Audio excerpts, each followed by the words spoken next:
He knows that name very well, the incorrigible, violent, and reclusive one, completely unbalanced. The tedious successor of Count Perdium, Cecil Perdium. The most powerful knight in the north doesn't understand how he could have lost to such a weak opponent. His adversary, on the other hand, is not surprised since he had invested a great deal of money in that trap, made especially for him. Amidst a completely devastated battlefield decorated with the bodies of his companions, that knight in full armor approaches him carrying his axe like an executioner, until Cecil decides to ask the knight if he's enjoying the view. That only makes the man furious, shouting whether Cecil tries to be stupid on purpose. It couldn't have been a trap unless he had known about the plans before they happened. That's when our protagonist reveals he didn't just discover the plan. He also learned the size of his enemy's army, as well as the locations of his spies, and even the auxiliary troops who were in charge of delivering supplies to all of them. He simply knew all of that, and that defeated knight was in the palm of his hand. But those are hard words to accept because there were secrets he hadn't revealed to anyone. That's why he can't accept that someone as weak as that managed to uncover all his plans. Before he could continue his string of insults, the face of that warrior was struck by the sole of his enemy's boot. He had no patience to wait for the man's acceptance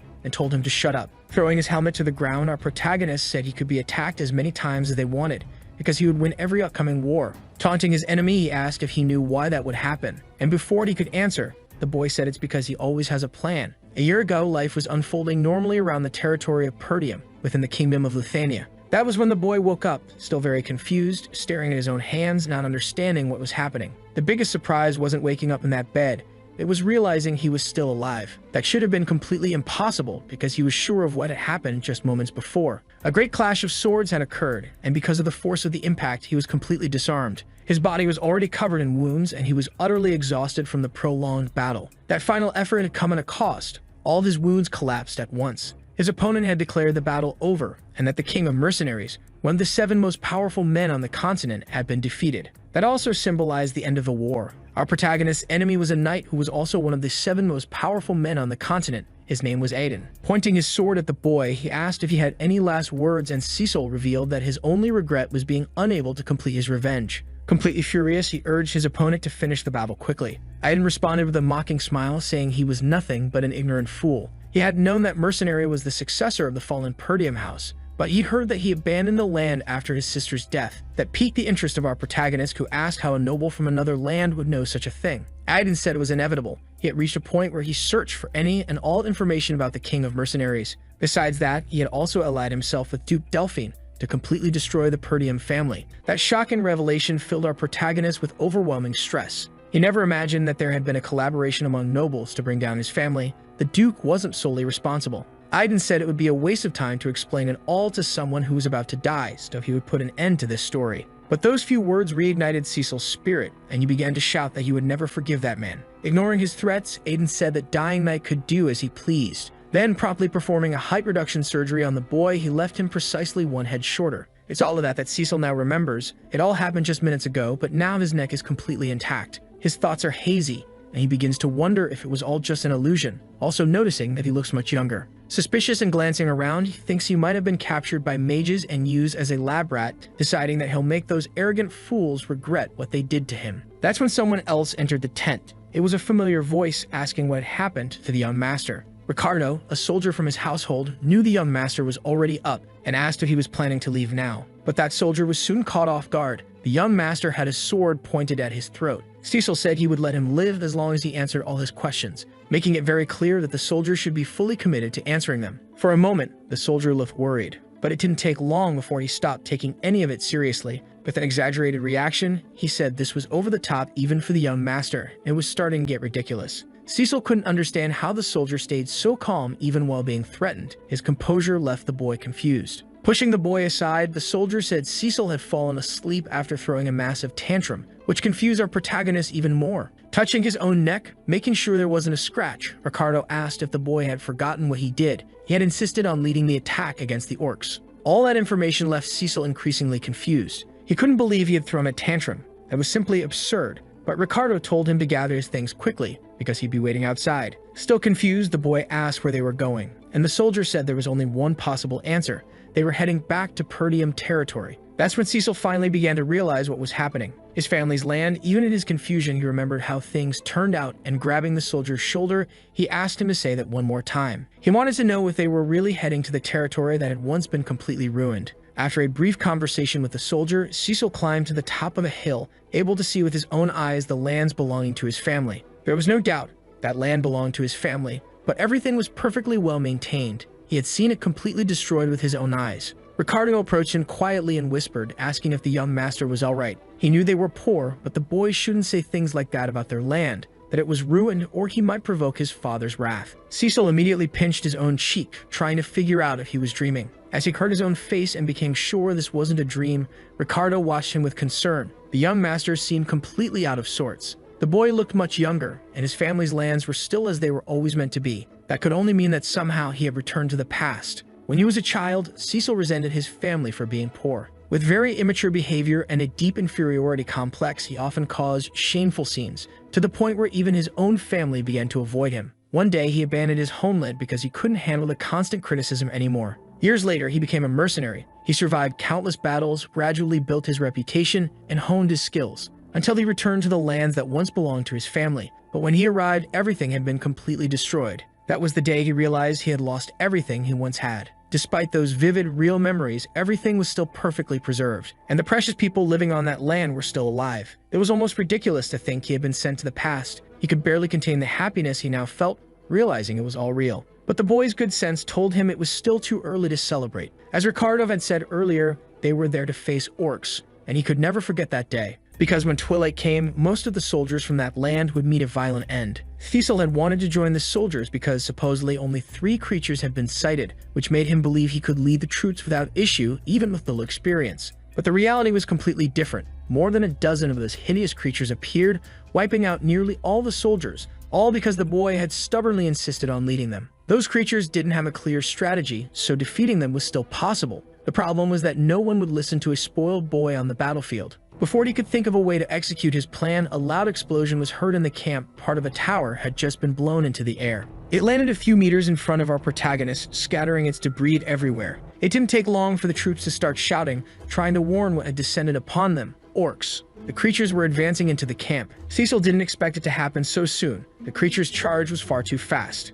With no containment plan in place, the orcs began slaughtering the soldiers, almost like travel agents offering one-way tickets to the afterlife. That's when the leadership among them gave an order to the troops. They were to form up immediately. That knight's name is Skovin, and he's the commander of the expedition. He told the soldiers to stay calm as they needed to take up defensive positions. But chaos had already taken over the battlefield. The orcs had turned into butchers. Skovin hadn't been expecting anything like this. He realized they had been ambushed and there were many more creatures than had been reported. At that pace, it was only a matter of time before they were all defeated. In the heat of battle, someone called out to the commander. There was a warning. He had to look behind him immediately. His life was in danger. Even knowing what was about to happen, there wasn't enough time for him to react, and the one who gave the warning had to take action. Our protagonist's hand grabbed the commander by the shoulders. Managing to throw him out of reach, he pulled the man away from the creature's blade. Skovin saw everything that had happened, but still couldn't believe it. It was the young master standing on the front lines of the battle. But even more unbelievable was what he had done, intercepting that attack with his own blade.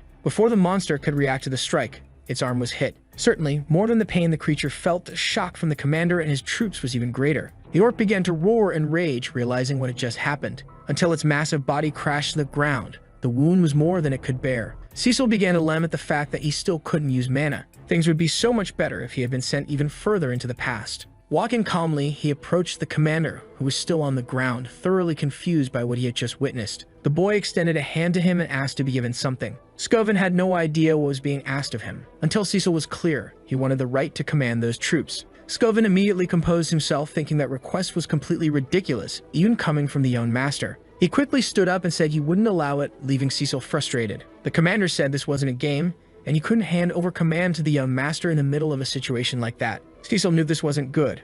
The problem was, he would have had the same reaction as the commander if their roles were reversed. No one could trust a spoiled kid. As soon as they finished speaking, another orc approached them, ready to finish what the first one couldn't. Skovin was deeply concerned for the hare, telling him to get back, he would handle it. But Cecil ignored those words and raised his sword aggressively, saying the commander had left him no other choice. He hurled the blade with such force toward the creature that the commander had to dodge it. Skovin immediately grabbed the boy by the collar, demanding to know if he realized what he had done. That was incredibly dangerous. But he realized when it just happened. Looking behind him, he was once again speechless, because the sword had struck the orc's skull with precision. Even with such a severe wound, the creature still twitched in pain. until his body finally succumbed to the extent of its injuries, collapsing lifelessly to the ground. Scovin was trying to understand what had just happened. The boy had struck a vital point on the creature. Cecil approached the commander once more and asked if he knew what was most important in a battle. Before he could hear the answer, it was clear that all the soldiers around were terrified. Cecil said no one wins a fight while drenched in fear. You need to have an unshakable fighting spirit.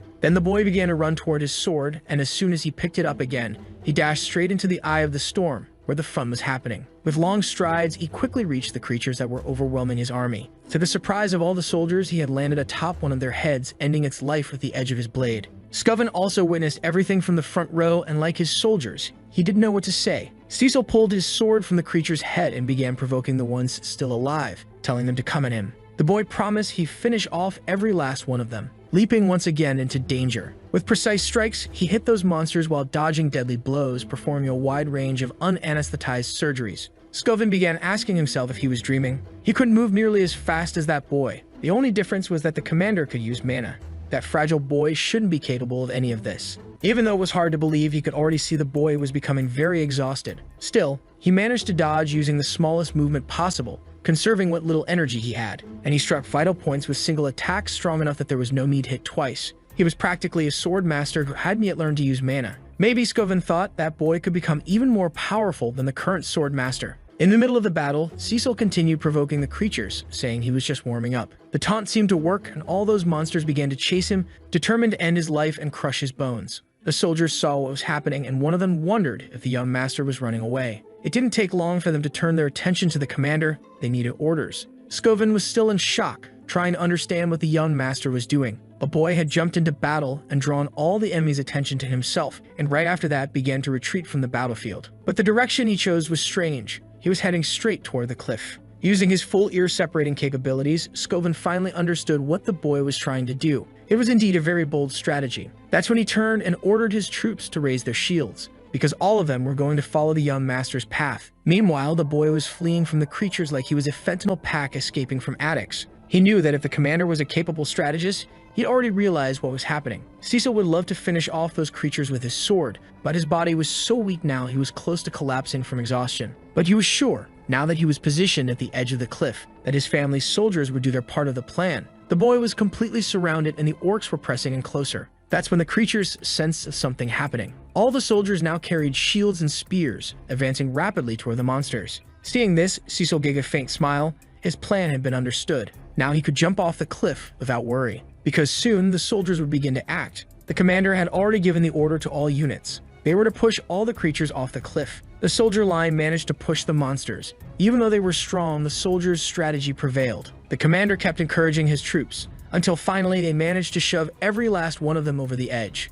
The orcs fell to their doom, while the boy clung desperately to the edge of the cliff. Stating that the battle was finally over, the soldiers sighed in relief. But among them, the commander remained worried, wanting to know what had happened to the young master. Then he saw the boy had managed to wedge his sword into the cliff wall, giving the commander a confident smile, as if he were sure the plan would work. For a moment, Scovin was speechless, but soon he forced a smile too. Extending his hand, he asked the young master to try and reach it. But the boy had used up all the strength he had. He could no longer hold onto the sword's hilt. Unable to control his own body due to extreme exhaustion, he began to fall, which left the commander and his men deeply concerned. Some time passed. Cecil began to hear someone calling his name over and over again. He recognized the voice. It belonged to Helena. In a dimension that didn't feel like reality, he was confronted with countless memories of his brother. Cecil didn't seem like a very nice person, and holding one of the fragments of what looked like a mirror, he realized they were memories of his sister. He was suddenly grabbed by the arm. She was still begging him to come with her. That was definitely the kind of dream one has during a fever, full of delirium. But finally, Cecil managed to wake up, lying in a bed. His senses were slowly returning, and he could tell everything was okay.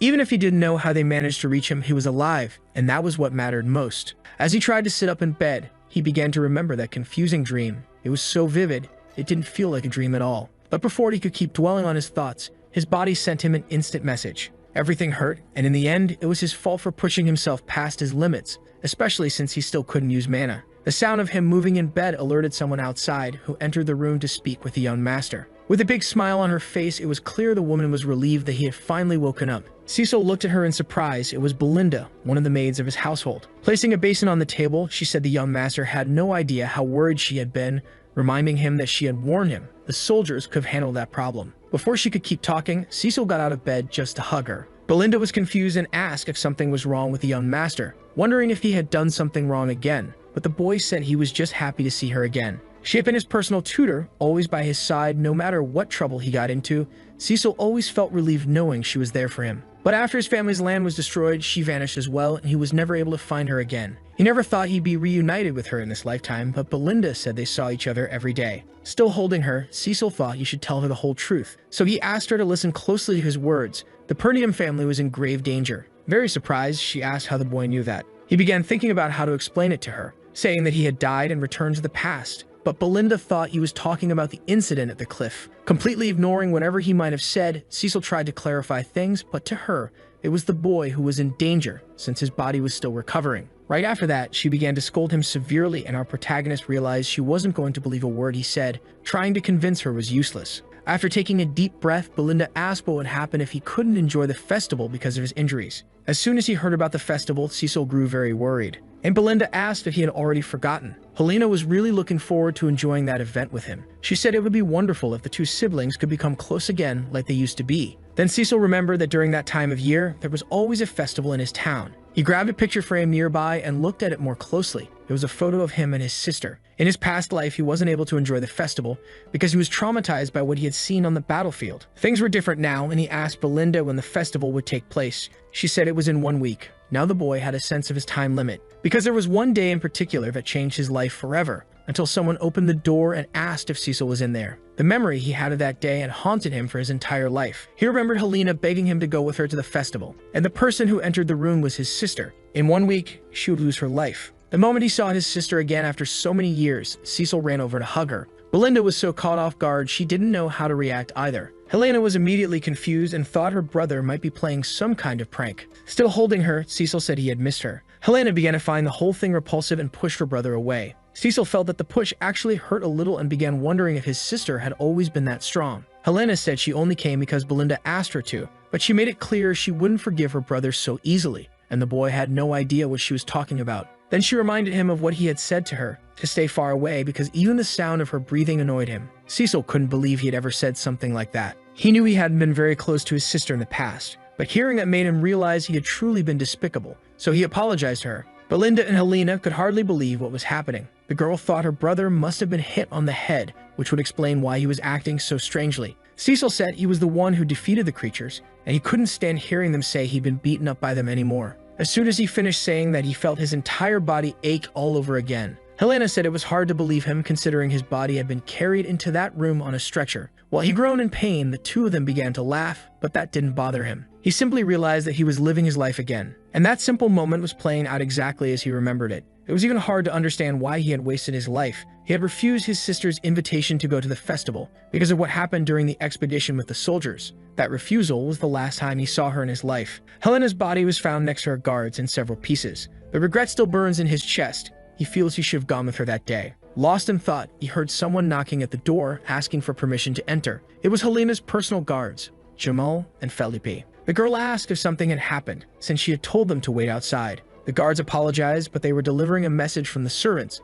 Helena needed to supervise the festival materials. Cecil wondered why his sister was in charge of such a task. Belinda said he'd know if he paid attention, and if a noble had to do something like that, it meant the workforce in their territory was running short. He can't imagine things had really gotten that bad. As his sister left to handle the task, he realized how awful he had been in the past. He hadn't cared at all about what really mattered. Determined to live a different life, he said he helped too, which caught his sister by surprise. Helena looked back, visibly worried. Her brother had changed a lot. Belinda had the same reaction, and now both of them were really starting to believe the boy must have hit his head somewhere. Once outside the house, they headed to the town square, where the festival would take place. The presence of our protagonist made everyone around feel uneasy. Helena told him to leave, saying he was only getting in the way. But the boy insisted on trying to help her. Helena said the best help he could offer was to walk away from the square. Cecil knew his sister's body had been found in the alleys not far from there. She was surely lured or dragged away against her will. To prevent that from happening, he needed to understand what was going on inside the castle. While being pushed by his sister,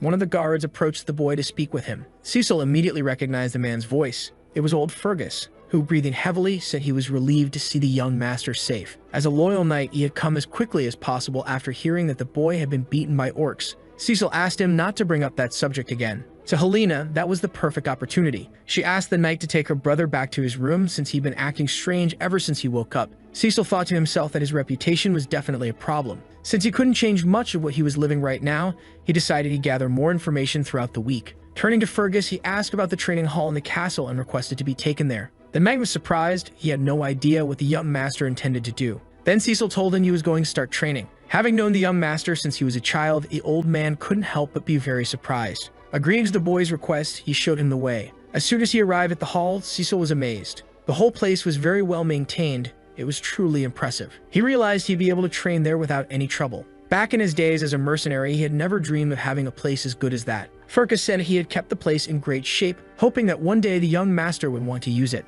He thought the boy had strayed for a while, but he always held hope that it wouldn't last forever. Cecil realized that even in his past life, that man still held on to hope. In a way that made him feel deeply embarrassed. He wished that old man could live a long and peaceful life, because dying is no pleasant thing. Fergus smiled at that remark, as if the young master had already lived a long time. Cecil said he was as sharp as ever, claiming he had died and come back to life, but Fergus politely asked him to stop with such nonsense. The boy dismissed the knight from the room, saying he would begin his training, and Fergus assured him he would remain nearby. In his first life at that age, he thought everyone around him was his enemy, but now he realized he had just been a fool. Now the boy had 1 week to put part of his training into practice. The son of another noble family had been blamed for what happened to his sister. That ended up forcing a territorial war between the two families, which triggered the beginning of their downfall. In other words, Helena's death was the spark that led to a major catastrophe. But now the boy would do everything the right way, and it would all begin with his training. He needed to strengthen his body. The problem was that he didn't have much time to explore. At the very least, he needed to master mana.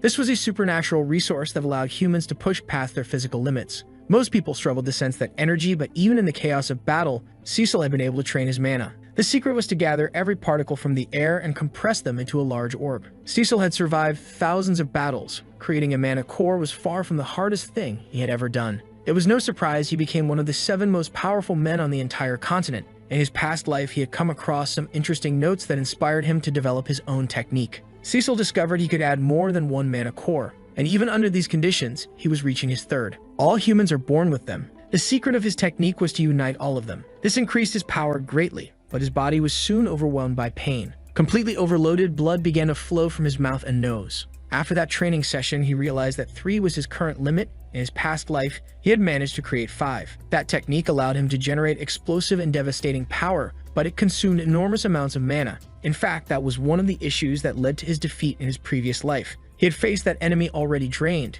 If the circumstances had been different, Cecil wouldn't have lost. The technique he created had always been unstable, but it would be useful now, because time and youth were on his side. Aiden would be the one eliminated when they met again. He would make sure that Duke Delphine, and all who hid in his shadow, would be completely crushed by his hand. Finally, the day of the festival arrived. Our protagonist had spent all that time training, and now he was getting dressed, with a sword at his waist. Unlike the people walking around to enjoy themselves, he had a goal in mind. When Helena saw him, she was very surprised. She hadn't expected her brother to actually show up. Even though he had come to the festival, she was certain he wasn't okay. Cecil told her that everyone in the territory should enjoy the festival. Helena said he had been acting strangely and heard that all he'd done over the past week was train. Cecil asked her if it was such a problem for the heir of a knightly family to be training, and the girl said he had never cared about that in his entire life. She even said their own father was incredibly annoying and should hurry up and pass on his noble title. Hearing that, Cecil was overwhelmed with shame. Even though he was acting differently, Helena said she preferred this current version of him. It was as if he had returned to being who he always was.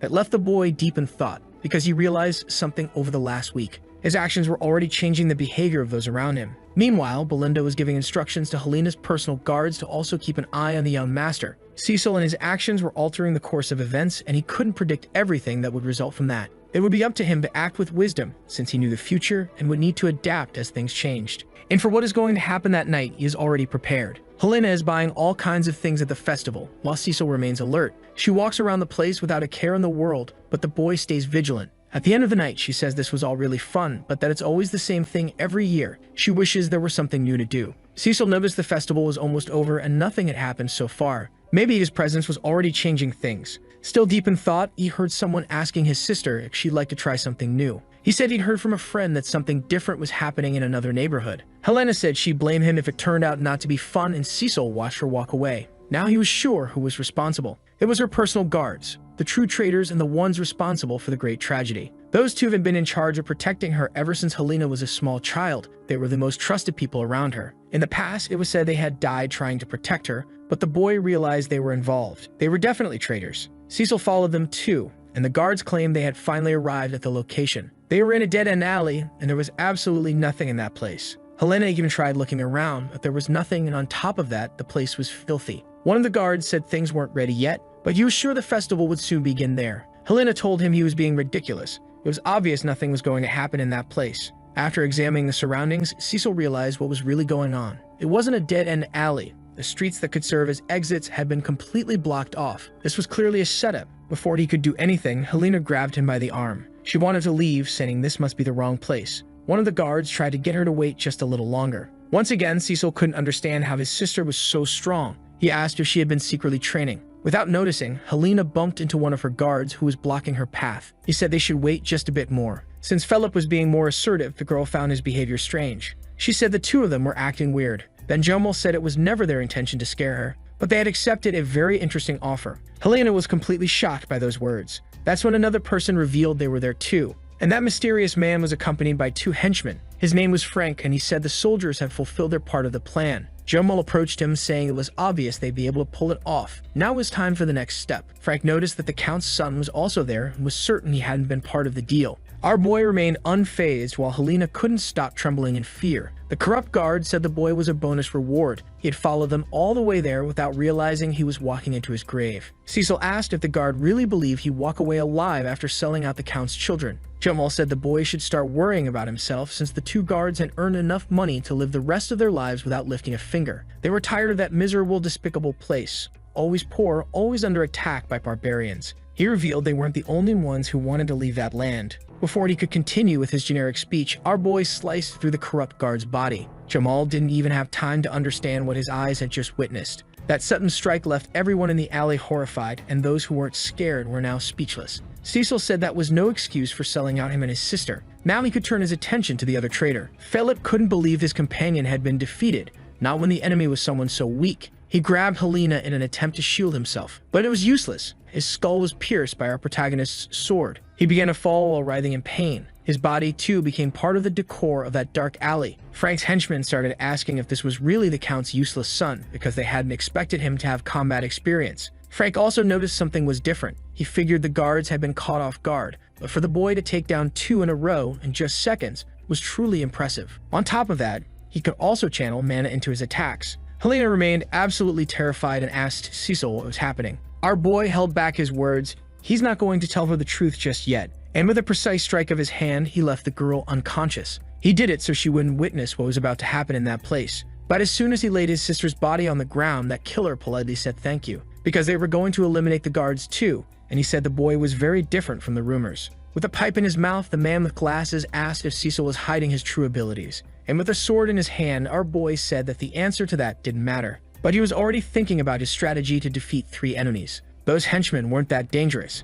The only real problem was the man with glasses, who seemed to have a high mana level. Cecil knew he had to keep that battle as short as possible, and he was already preparing some threads in his hands. He asked those men who had hired them, and Frank replied that it didn't matter because the boy would die soon. And our protagonist admitted he didn't expect them to cooperate anyway, stating that in just a few moments, they'd wish they had. One of the henchmen got ready to fight him, but Frank told him not to. They keep the boy alive to make him suffer, driving the Count completely insane. The greater the pain he feels, the more repulsive his body will remain. As soon as they got the orders, those 2 assassins launched their attack. Unaware that, in truth, our boy had been the king of mercenaries in a past life. The first thing he did was throw an unlit candle toward them. The first assassin didn't know what that meant, and distracted by the candle, he couldn't see the slash coming right behind it. That blade pierced his head with perfect precision. The other assassin tried to flank him, telling our boy not to rely on dirty tricks. Their swords clashed for the first time. Cecil had no intention of letting that man live. Moving his hand quickly, he managed to immobilize the assassin's sword. Now disarmed, he wouldn't be able to block a blow from Cecil's sword. And so yet another person had their height forcibly and irreversibly reduced. As soon as he finished off the second, Cecil realized he had to stay alert, because Frank tried to strike immediately, aiming for his blind spot. If it weren't for the boy's skill, he wouldn't have been able to defend himself in such an unorthodox way. Even the assassin was impressed by that display. He was sure he completely masked his presence. It didn't take long for him to realize the boy had taken the offensive again. Launching a slash that nearly hit his head, Frank managed to dodge it but lost his pipe and nearly lost his neck. Since the two were close, the assassin counterattacked immediately. But Cecil, now wielding two swords, managed to block the blow. Frank said that was truly surprising. If he had less mana, his head wouldn't still be on his shoulders. Cecil was deeply frustrated knowing he'd landed the hit, but his opponent had blocked it using mana. Frank said he had no idea how the boy had learned such a strange fighting style, especially someone so young. And maybe he'd never get the answer, since the boy would die that night. Sounding quite confident, Frank said he wouldn't be defeated by someone with less mana than him. And that place would become our protagonist's grave. Even under pressure and facing all those threats, the boy kept smiling, which made the assassin extremely uneasy. And distracted by it, he didn't see that our boy was preparing a leg strike, landing a brutal blow to the assassin's face. The impact was strong enough to throw him back a bit. Now with his glasses broken, Frank adjusted his hat and said he wouldn't be defeated by someone with low mana. But just as he finished saying that, he began coughing up blood and not understanding what was happening. It was such profound agony that it was enough to put him out of the fight. Everything had happened so fast he couldn't tell what exactly had hit him, but the weight of those blows had clearly increased enough to break through his mana defense. Cecil calmly approached him, saying that in the past he didn't know his sister had been murdered by someone, and now he knows exactly who's responsible. And in a threatening tone, Cecil said he would make sure he paid for it, as he began to unleash the power of his third core. After destroying his own underwear in the chaos, Frank began asking how that boy had managed to increase his mana so quickly. The answer came in the form of two sharp, dangerous swords. The assassin realized he couldn't keep up with that speed.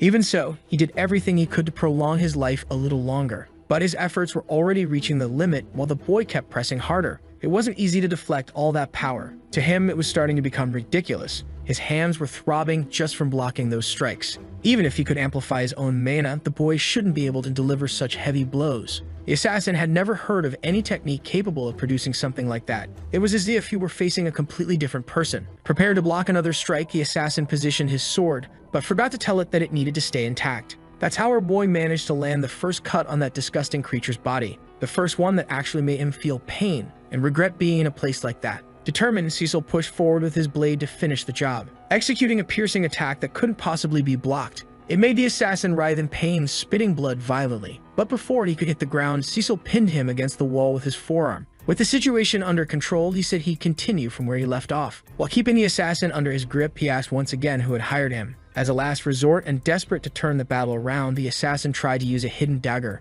trying to at least take the girl's life. He was already prepared to throw the blade. That's when he felt something strange. It was as if his hand was tied to something. Cecil suggested the assassin should stop trying those stupid tricks. It would be much better to start answering questions. If he were willing to cooperate, Cecil might consider removing the sword from his abdomen. But the assassin was realizing those threads were made of mana, and he couldn't move his own body. He didn't even know when the boy had prepared all of that. Cecil applied more pressure on the swords, saying that with the assassin's skill, he should be able to keep himself alive. Unless, of course, someone destroys his mana core. That's when the assassin realized his situation was becoming increasingly dangerous, because our boy had struck directly at his mana core. It didn't just cause sharp pain, it was something that burned him from the inside out. As soon as the core cracked, all that power began to spread through his body. Frank said the boy was insane, that could cause an explosion big enough to destroy the whole neighborhood. But Cecil assured him it was only risky for those without skill. He could make that method work without issue. That's when Frank realized his problems were only getting worse, because that look in the boy's eyes wasn't bluff.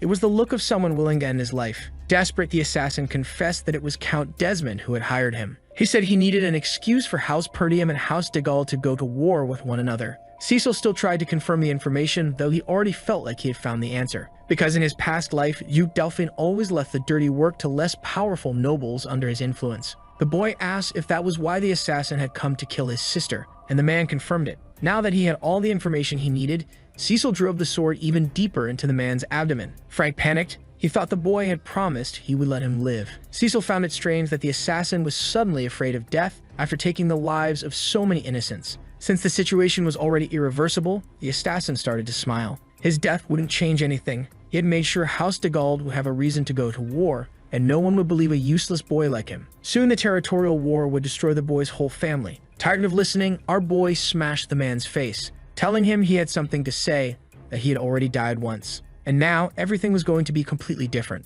With his mana core already at the limit, the assassin began screaming louder and louder. Far from there, the fireworks show lit up the sky, and our boy had finally finished settling those problems. Those who posed a threat are no longer alive. Cecil looked back once more. Realizing that his sister was still unconscious but safe, with no strength left in his body, he let his sword fall. At last, he could feel some relief. The problem was that he had pushed his body too far. The pain from his technique started to set in. Collapsed on the ground, the boy began to vomit. Back when he was a mercenary king in his past life, using 3 mana cores wasn't difficult. He refused to lose consciousness in a situation like this. Making his way to one of the nearby buildings, he came across some abandoned bodies. He knew about this from his past life, and based on what the assassin said, these must be his other victims. That was the son of Count Diggold. He and his guard had been taken out. It was all part of the conspiracy against Cecil's family. As soon as word spread about what happened there, a massive territorial war would erupt. Cecil realized he got to get rid of the bodies. Setting the building on fire, he was determined to change the course of events.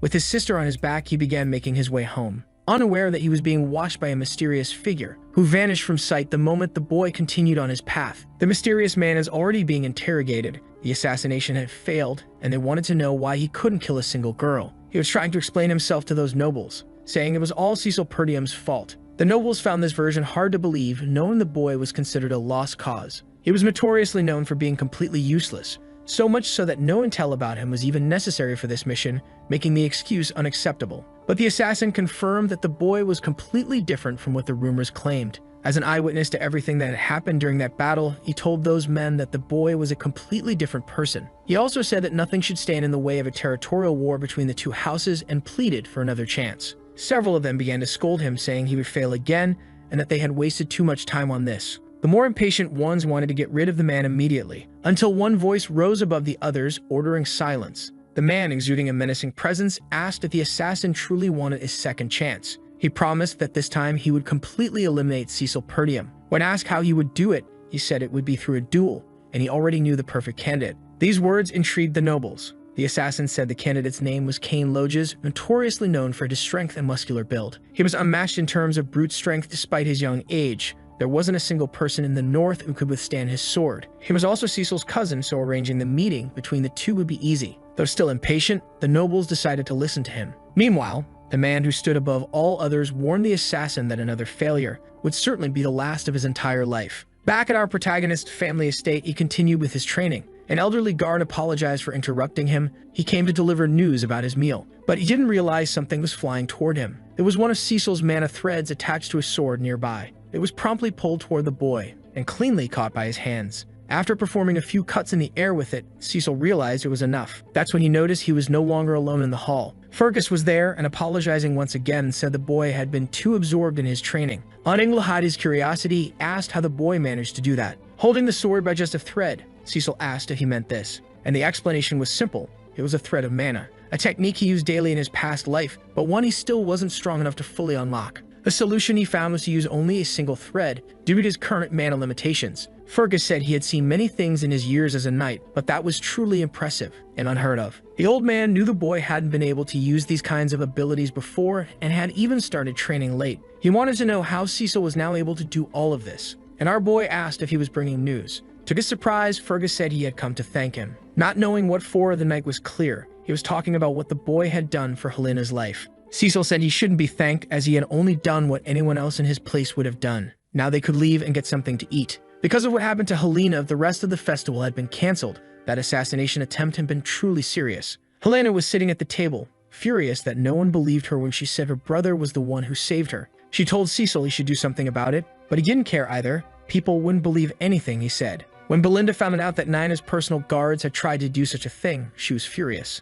Cecil had managed to change the first major event of his life. Helena was alive. He had prevented a large territorial war from breaking out, at least for now, but he was sure his enemies would continue trying. Alone, he wouldn't be able to persevere forever. He needed to build a force of his own. Thinking about this, he got distracted when a maid entered the room. To put his plans into motion, Cecil realized he needed to know how his family's finances were doing. What was served to him as a meal at that moment was just a piece of bread. Cecil looked at it, confused. He asked Belinda why dessert was being served before the main course, and she told him they didn't have money to buy dessert. As if that weren't enough, outside the people were outraged. They were demanding compensation for their losses. Since the festival had been cut short, it caused major losses for the merchants. All of them were gathered in front of the castle gates. The townsfolk were furious, saying the rich didn't care about the suffering of others. Cecil went to the window to see what was happening, worried by all the shouting. Belinda had already expected something like this. She said the boy should have seen it coming too. Many merchants in that region relied on the festival's tourism to survive, and up until last year, they earned just enough to get by. With this year's festival interrupted, it was only natural for them to be angry. Cecil had no idea things were that bad in his territory. He realized that if things kept getting worse, people might resort to violence to solve their problems. Turning to Fergus, he asked what the soldiers were doing. They should be controlling the crowd. That's when the old man said they didn't have any soldiers. The few that remained were trying to rebuild what had been destroyed during the orc attack. The territory north of Perdium is overrun by barbarians, so they're constantly at war. To the east lies a monster-filled forest, very dangerous. That land lacks not only money but also skilled labor. Cecil realized the situation was even worse than he thought. Grabbing Belinda by the shoulders, he said he needed to speak with her. He knew she was in charge of managing his allowance and said they should use that money to calm the merchants. That's when she revealed he wasn't receiving any allowance. Cecil asked why that was, and she explained the benefit had been cut off because he kept wasting money. The boy realized he had no funds available at the moment. He immediately tried to borrow money from her, but Belinda had nothing either. Now sitting on the windowsill, he began to reflect. Everything that could help him was either unavailable or in short supply. It would be hard to start anything without money. His immediate priority was to gather some resources. While thinking about what he could do, a soldier ran hurriedly through the castle corridors. He went straight to the young master, bringing news. As soon as he saw Ricardo panting heavily, Cecil asked what was going on to make him rush like that. The soldier said the news was bad. Cain was looking for him. For a brief moment, our boy had to try to remember who that name belonged to. Meanwhile, the commander of the guards was being beaten. His attacker struck him repeatedly without mercy, treating with contempt the man who held authority over the region's army. The final blow was so strong it crushed the commander's armor. Finally, our protagonist arrived at the scene. Seeing the mess that had been made in that place, Cecil wasn't going to tolerate such things continuing to happen. That's when Cain noticed the person he'd been looking for had finally decided to show up. Standing before our protagonist, he tried to intimidate him. With false friendliness, he greeted his cousin, whom he hadn't seen in a long time. Even after witnessing all of that, Cecil wasn't intimidated in the slightest, and finally remembered who that person was. He was the heir of Count Loges, who had been an ally of his family for many years,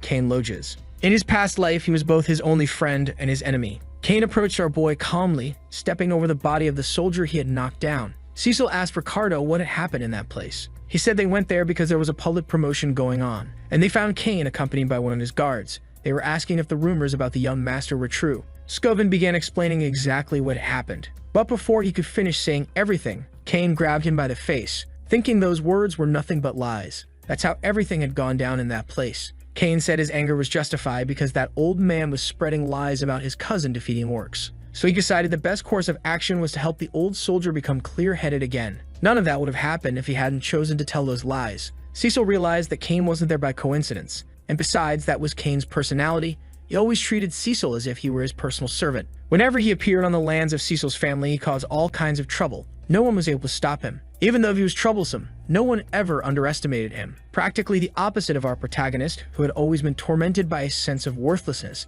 While Cain was constantly praised for his overwhelming confidence and charisma, Cecil was constantly compared to that pile of garbage. And the silence from our protagonist dragged on. Cain was waiting to be attacked, especially after calling the boy a liar in front of everyone. Not long ago, something had happened inside the Loges mansion. Someone came to Cain with a request to end the life of his cousin. And if he managed to do it, that person's master would provide full support to House Loges. Cain said ending that fool wasn't a problem. The issue was that he was also an heir to a noble family, so he couldn't just kill him without a reason. The man said that would be easy, as long as he was challenged to a duel. Just make it all look like an accident. He'd even accompany Cain in disguise, pretending to be his personal guard. An opportunity like that doesn't come around every day. Cain never thought someone would try to stop him from ending his cousin's life. But the truth is, he didn't care. He started to believe people were conspiring against Cecil before he could become an even greater threat. If that was the real motivation, he was eager to cooperate. Then, referring to our protagonist, he asked what he was waiting for. Cain found it strange that he was still silent. He should be bringing out everything he had prepared for him. Since the festival had been cancelled, Cain wanted to celebrate to lift his mood, saying they always saw eye to eye on that subject. He coldly asked what his friend thought of the idea. Cecil stayed quiet for a few moments, until he finally remembered something, asking if Cain was referring to that. He used to be forced to bring drinks and women to his cousin whenever he passed through that city. He only did it back then because he was afraid of being beaten. He was tired of spending his own money to accommodate that braggart. Then he immediately remembered he no longer received an allowance. Our boy seemed to have an epiphany. Before his eyes was an excellent opportunity. That was the way fate had given him to make money. Cain was growing more and more impatient and called out Cecil by name. He told him to hurry up and get what was asked for, because he didn't like to wait. Cecil said there was no problem, but there was something he needed to take care of first. He said his cousin owed him. Because of his completely different attitude, Cecil caused great confusion among those who were present. Cain asked what he owed him. Cecil began listing all the things he had already arranged for him. He said everything cost money and Cain owed him 1,000 gold coins. Cain insisted his cousin was exaggerating. That wouldn't be more than 100 coins. Not to mention Cecil used to do all that as a gesture of gratitude, a tribute of friendship. Cecil replied that that wasn't a model of friendship. He had just been acting like one. Then he said Cain should hurry up and pay him before he got crushed right there, because Cecil said he needed money. The people watching that exchange between the two began whispering among themselves. Ricardo was already terrified. He was certain the young master had completely lost his mind. Cain finally decided to stand up. He didn't like receiving that kind of response from Cecil, just because he had been too polite. He said Cecil was deluding himself, thinking he had gotten stronger, telling lies about defeating knights. That's why everyone in the north said he was a lost cause. Cain prepared to strike our protagonist, who was patiently waiting for him to approach, dodging the blow as if Cain's attack were moving in slow motion. Because of what he did, the people were stunned. Cain tried to strike again, but his fists couldn't land on the boy. On top of that, Cecil counterattacked, crushing one of that jerk's ribs. Cain felt so much pain he would have soiled himself if there had been anything in his intestines, and his suffering wasn't over yet. Cain was hit a second time.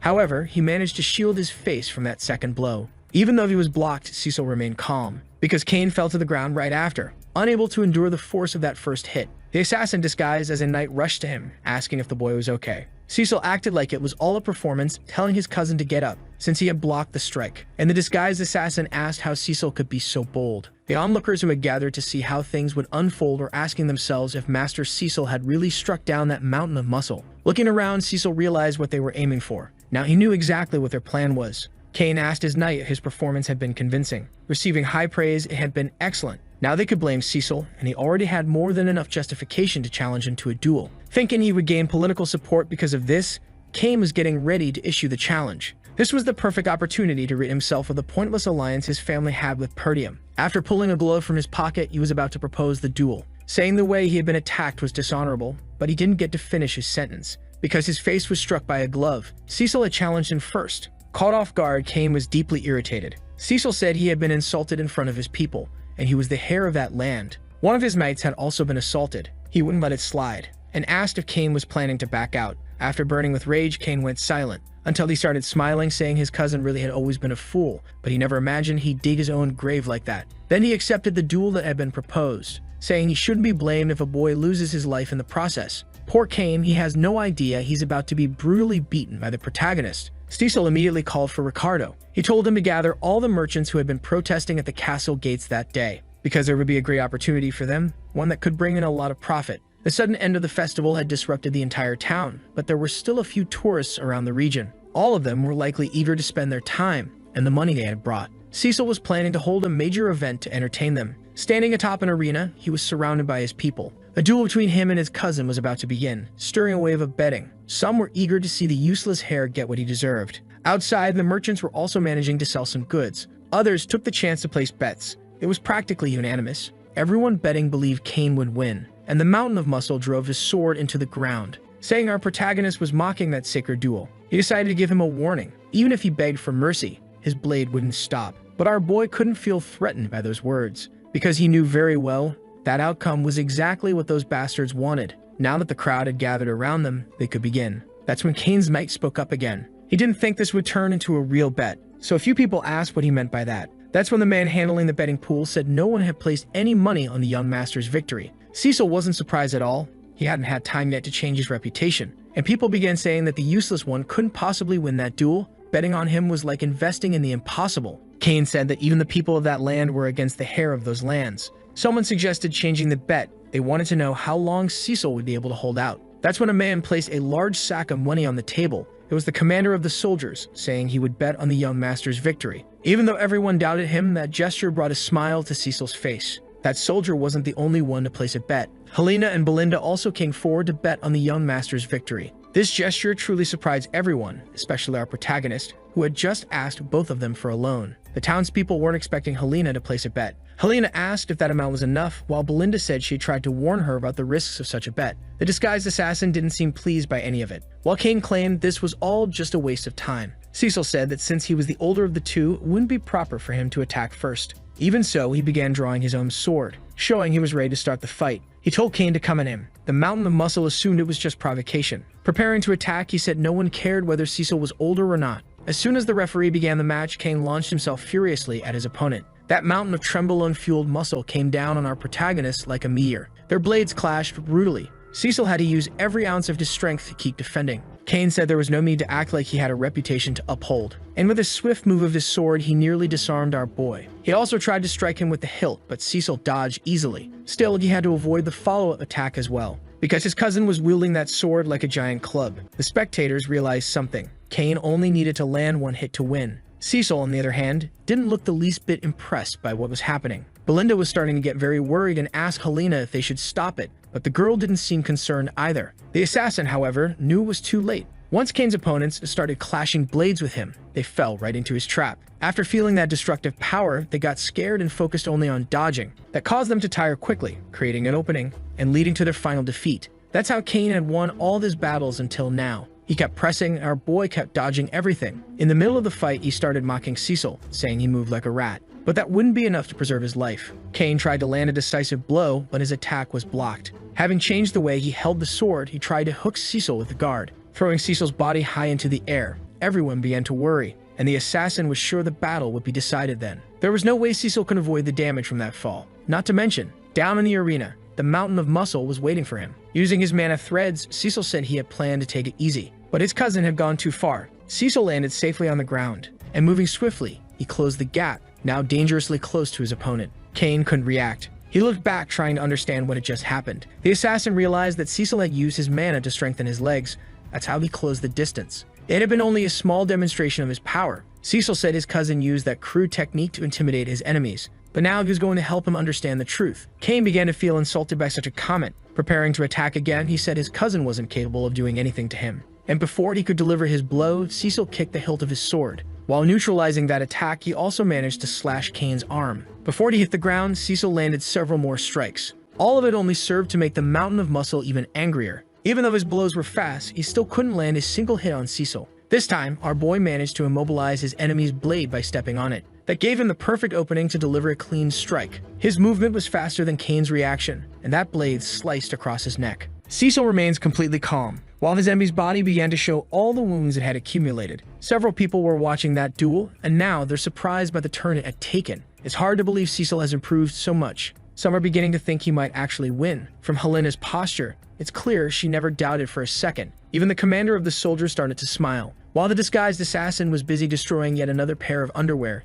Kane noticed that all of his wounds were superficial, realizing that Cecil had done it on purpose. A bit frightened, he began to wonder when that useless boy had managed to improve so much. Meanwhile, Cecil watched him with a touch of disdain, until he decided to throw away his own sword. As the blade dragged along the ground, Cecil said this would be fun as the gap between them was too great, saying he would continue the duel using only his bare hands. This time, Kane felt deeply insulted, while our protagonist felt it was time to teach a lesson to that mountain of muscle, and he would do it with his own hands, no matter what. Kane didn't like those words at all, and began questioning our protagonist about what exactly he planned to teach. Cecil stated that the mountain of muscle couldn't withstand his sword technique, so he decided to fight with just his hands, since his cousin always bragged about his strength. As further motivation, he said he would double their bet. If Cecil walked out victorious, he'd receive 2,000 gold coins. To the citizens of that city, this challenge was absurd. They didn't believe the young master could win unarmed. Even the disguised assassin was speechless, thinking this was making things far too easy. He realized this was the ideal setup. Fate was on their side.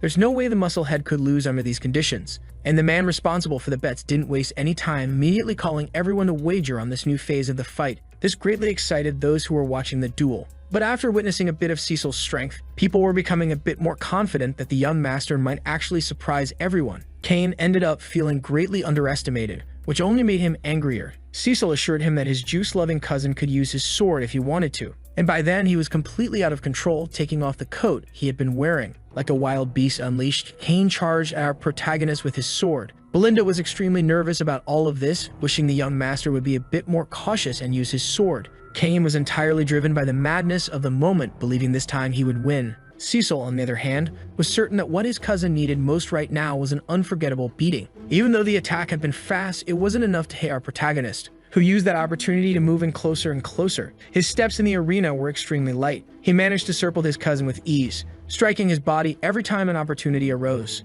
And this time, he wasn't going to hold back when hitting that idiot, taking advantage of one of those openings to land a powerful punch to his cousin's jaw. The result was exactly what you'd expect. Kane's head was thrown backward, almost knocked off his own body. Trying to recover from that blow, he had to lean on the ground, completely disoriented. Kane couldn't understand how his opponent was moving faster than him. Now that the giant had been brought down through sheer force, the people were amazed at the young master's skill. Maybe he really could win. Cecil ordered the mountain of muscle to get back up, saying they were only just getting started. And once again in this battle, Kane was consumed with rage, charging like a furious beast toward our protagonist. He tried to unleash upon Cecil every sword move he had ever learned. Not only did none of them land, but he also began to think that our protagonist didn't even have the courage to look him in the eyes. He had always done what he was told every time the musclehead had come to his lands. Now that same boy was the one beating him down so brutally. Kane believed he had to defeat him right then and there in order to secure his family's future. But the fight had taken another turn. One moment, Cecil was landing brutal hits. The next, Kane was taking even worse beatings.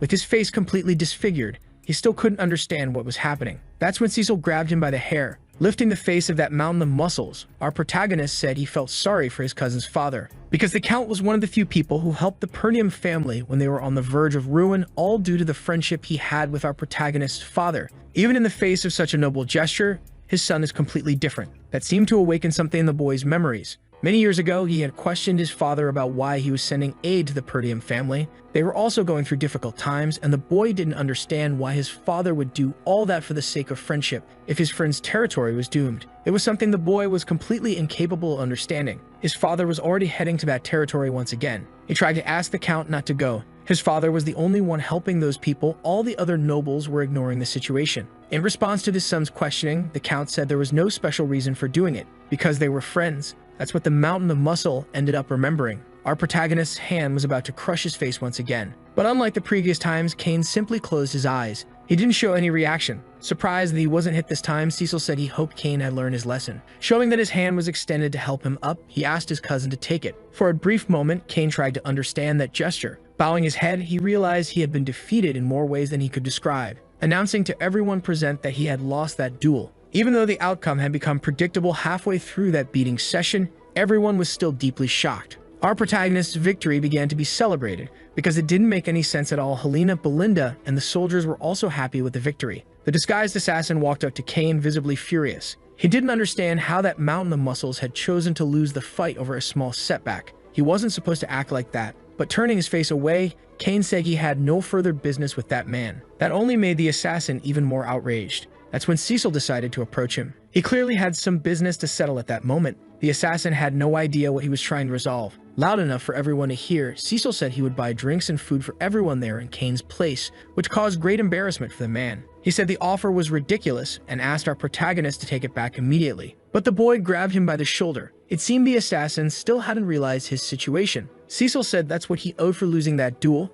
and he was sure the man carried a lot of money, which he owed to our protagonist. A total of 3,000 gold coins, which he would definitely not forget to pay. Cecil used all his persuasive power to make it clear to the man that he strongly recommended not trying to run away without paying his debt, and the assassin realized his situation had become quite complicated. As soon as he agreed to those terms, Cecil made his way out of the arena. The next day, our protagonist was in his room. He placed a large chest on the table. As soon as he opened it, he realized it was overflowing with gold coins. That might be enough for him to hire a small army of mercenaries. The amount was generous, and it would take some time before he could earn money consistently, but Cecil knew life wouldn't wait for him, and he had big plans ahead. Belinda and Helena watched with great interest. Feeling a bit uncomfortable, Cecil asked what they wanted. Helena wanted to know what her brother was going to do with all that money. Cecil asked if she wanted some, but the girl said she was just asking a question. Belinda said the answer was pretty obvious. She already knew where the young master was going to spend his money. Amelia's birthday was coming up, and she imagined the young master had done all this because of that occasion. He was going to buy her a very expensive gift.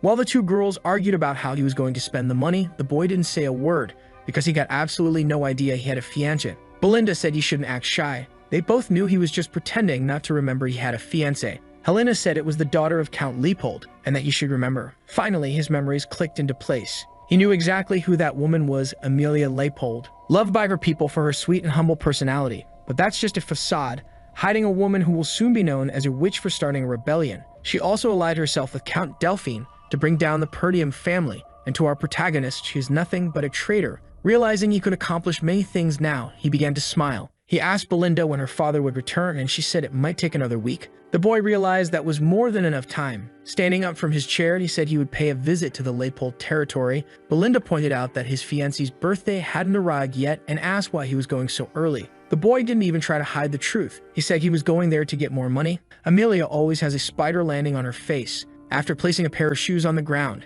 she asked that child to wear them. She was doing all of this among the poor, which is why they looked up to her. The child was clearly embarrassed by the gesture. The girl said that if anyone should walk barefoot in her lands, it should be her. She ordered her guards to arrange food and shelter for all those people. Immediately, they began unloading the carriages. There were many supplies there. It didn't take long before all those people started thanking her. After that populist gesture, she returned to her mansion, and even though she was engaged to another man, someone was far too entertained washing her feet. This man was Burnaf, one of her knights, who said she had done very well that day. Amelia said her father had always forced those people to show obedience to him, but people are much more cooperative with those who help them. The knight said that the people were on her side, and that would definitely help when the next successor was chosen. But she was thinking of something else. With a dominating and rather depraved gesture, she stepped on her knight's face, asking him what had happened with the duel he fought against the strongest swordsman in the north. The knight apologized, saying he had lost on purpose to avoid drawing too much attention to himself. Otherwise, it could have exposed everything he was doing for her. While caressing the feet of that woman, he said that it wasn't yet time to reveal his claws to the world. As soon as he finished speaking, he began kissing her feet like a lover. My God, our protagonist doesn't even know, but he was carrying a heavy burden over his head. The girl said he was right, and she had also done a lot for him. Then she lifted her knight's head, telling him he couldn't afford to be weak under any circumstance. Asking about the company, he said there was no need to worry about anything. Everything the Perdium family was buying to rebuild what had been destroyed by the monsters was coming from their company. They were collecting all the funds that Count Leipold sent each year to support them. In addition, they were also recruiting all the soldiers and knights who had deserted from that territory, many of them highly skilled from constant battles against monsters and barbarians. Amelia said the company needed to appear as a completely ordinary merchant group. They couldn't be exposed yet. Then their conversation was interrupted by the butler. The knight said Amelia was resting and asked who had given the man permission to enter the garden unannounced. The butler said he brought news from the gates. Cecil was there to make a visit. Amelia was surprised. She wanted to know what that useless boy was doing there. The butler started stuttering and sweating a lot as he hadn't yet delivered the full message. Cecil said he had come because he wanted to discuss something about her company. They went to the meeting room, and the woman who wanted to place a heavy burden on our protagonist's head was now sitting across from him. Cecil greeted her in a friendly manner. The woman said nothing, and the cat on her lap seemed to dislike the guest. She said it was very rude of him to visit without notice. Cecil replied that since her birthday was approaching, he had come to give her a gift. He showed her a flower he had bought from a company nearby and said he had decided to start buying from them going forward. He was trying to remember the name of it. It was the Axiom Company. Amelia was quite suspicious of all those words, saying she wasn't sure what Cecil was trying to imply. And since she had already received his gift, she said she would be ending the meeting. Our protagonist wasn't pleased with her attitude in calling his, until then, fiancé by her full name. He ordered her to sit down once more. He ended up letting a bit of his mana leak into the air, sending chills down her spine. Amelia couldn't explain that pressure. After all, that fool couldn't even look her in the eye before, and now he seemed far too confident. Cecil said he would get straight to the point. He needed money and asked her for 10,000 gold coins. The girl was truly confused by this. She hadn't expected her fiancé to come all the way there asked for a loan. He clearly had no shame. And she asked if he had come on his father's orders. Cecil replied no, he came of his own will. Besides, he knew she had no intention of marrying him, and he knocked over the tea she had been drinking onto the floor. That made her absolutely furious.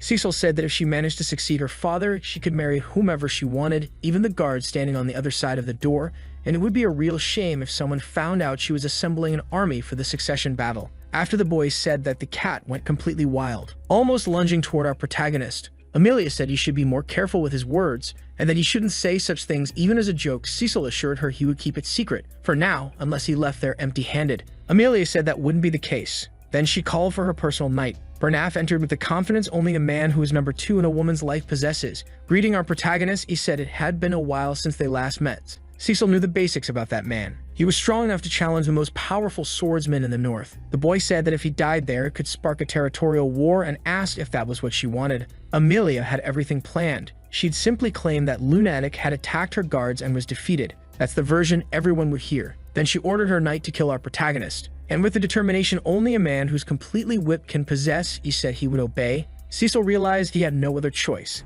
He'd have to get serious too. The two were just about to begin their battle. He noticed that his enemy's gaze was too confident. That's when he realized there might be a weapon hidden in that room. Inside one of the suits of armor, in fact, there was an infiltrated assassin who tried to attack our protagonist. With a swift movement, the assassin managed to stab into the sofa where Cecil had been sitting. But Cecil reacted quickly, escaping the couch and avoiding the surprise attack. Taking advantage of the assassin's body being midair, he struck his stomach with a kick, sending that fool flying through the window. Bernaf and Amelia could hardly believe what they'd just seen. Cecil hadn't expected there to be an assassin in the room and provoking his fiancée. He said she had just put on a show to seem polite, but had always planned to ambush him. Saying they were terrible hosts, Cecil charged for the knight. Their swords finally clashed. Cecil asked if all the knights of House Leipold were sellouts with no honor. The knight said Cecil had been rude first. He'd arrived unannounced and made Amelia uncomfortable. And to the knight, someone like that didn't deserve to be treated with respect. Surprising our protagonist, he managed to grab Cecil's sword arm, creating an opening to deliver a piercing strike. But not only did Cecil dodge the blow, he used his posture to surprise the knight with a high kick, then followed up with a strike to the knight's chest, strong enough to knock him off balance.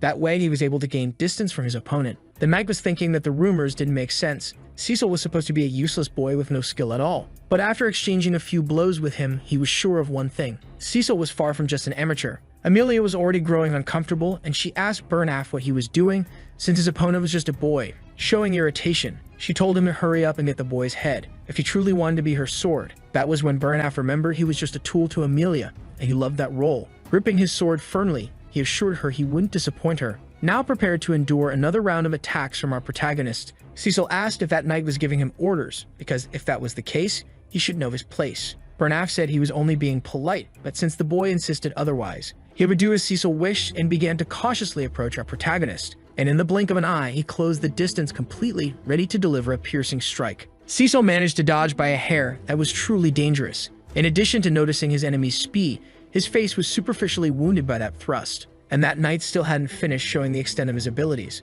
The two began exchanging blows repeatedly, at incredible speed. Amelia was watching everything from the sidelines. She couldn't understand how her spoiled fiancé was holding his own against a trained knight. Even if it was surprising, she believed the outcome of that duel could only go one way, because her knight was still the one pressing the attack. However, in his last move, Cecil managed to lock his blade using the guard of his sword, landing a strike that almost cut the knight's neck, but that left his sword too far out of reach. And for the fourth time in this story, someone managed to block an obviously sharp sword with their bare body, protected only by a cotton or maybe linen shirt. Let's not forget that Cain once held the blade like it wasn't sharp at all. Bizarre. Anyway, the knight took advantage of the situation to strike, but missed once again. Cecil told him he had already seen that move before. Knowing his opponent's attack pattern, he was able to surprise him. The boy was shifting direction rapidly, but his opponent maintained his stance, avoiding being struck by the boy's kick. The knight said the counterattack wouldn't work twice. Then threw our protagonist's body toward the ground. Cecil braced for impact, and the impact came. The force wasn't gentle at all. Now the knight's blade had a clear path to pin our protagonist to the floor, but at the last second, Cecil disrupted his opponent's move, changing the sword's trajectory.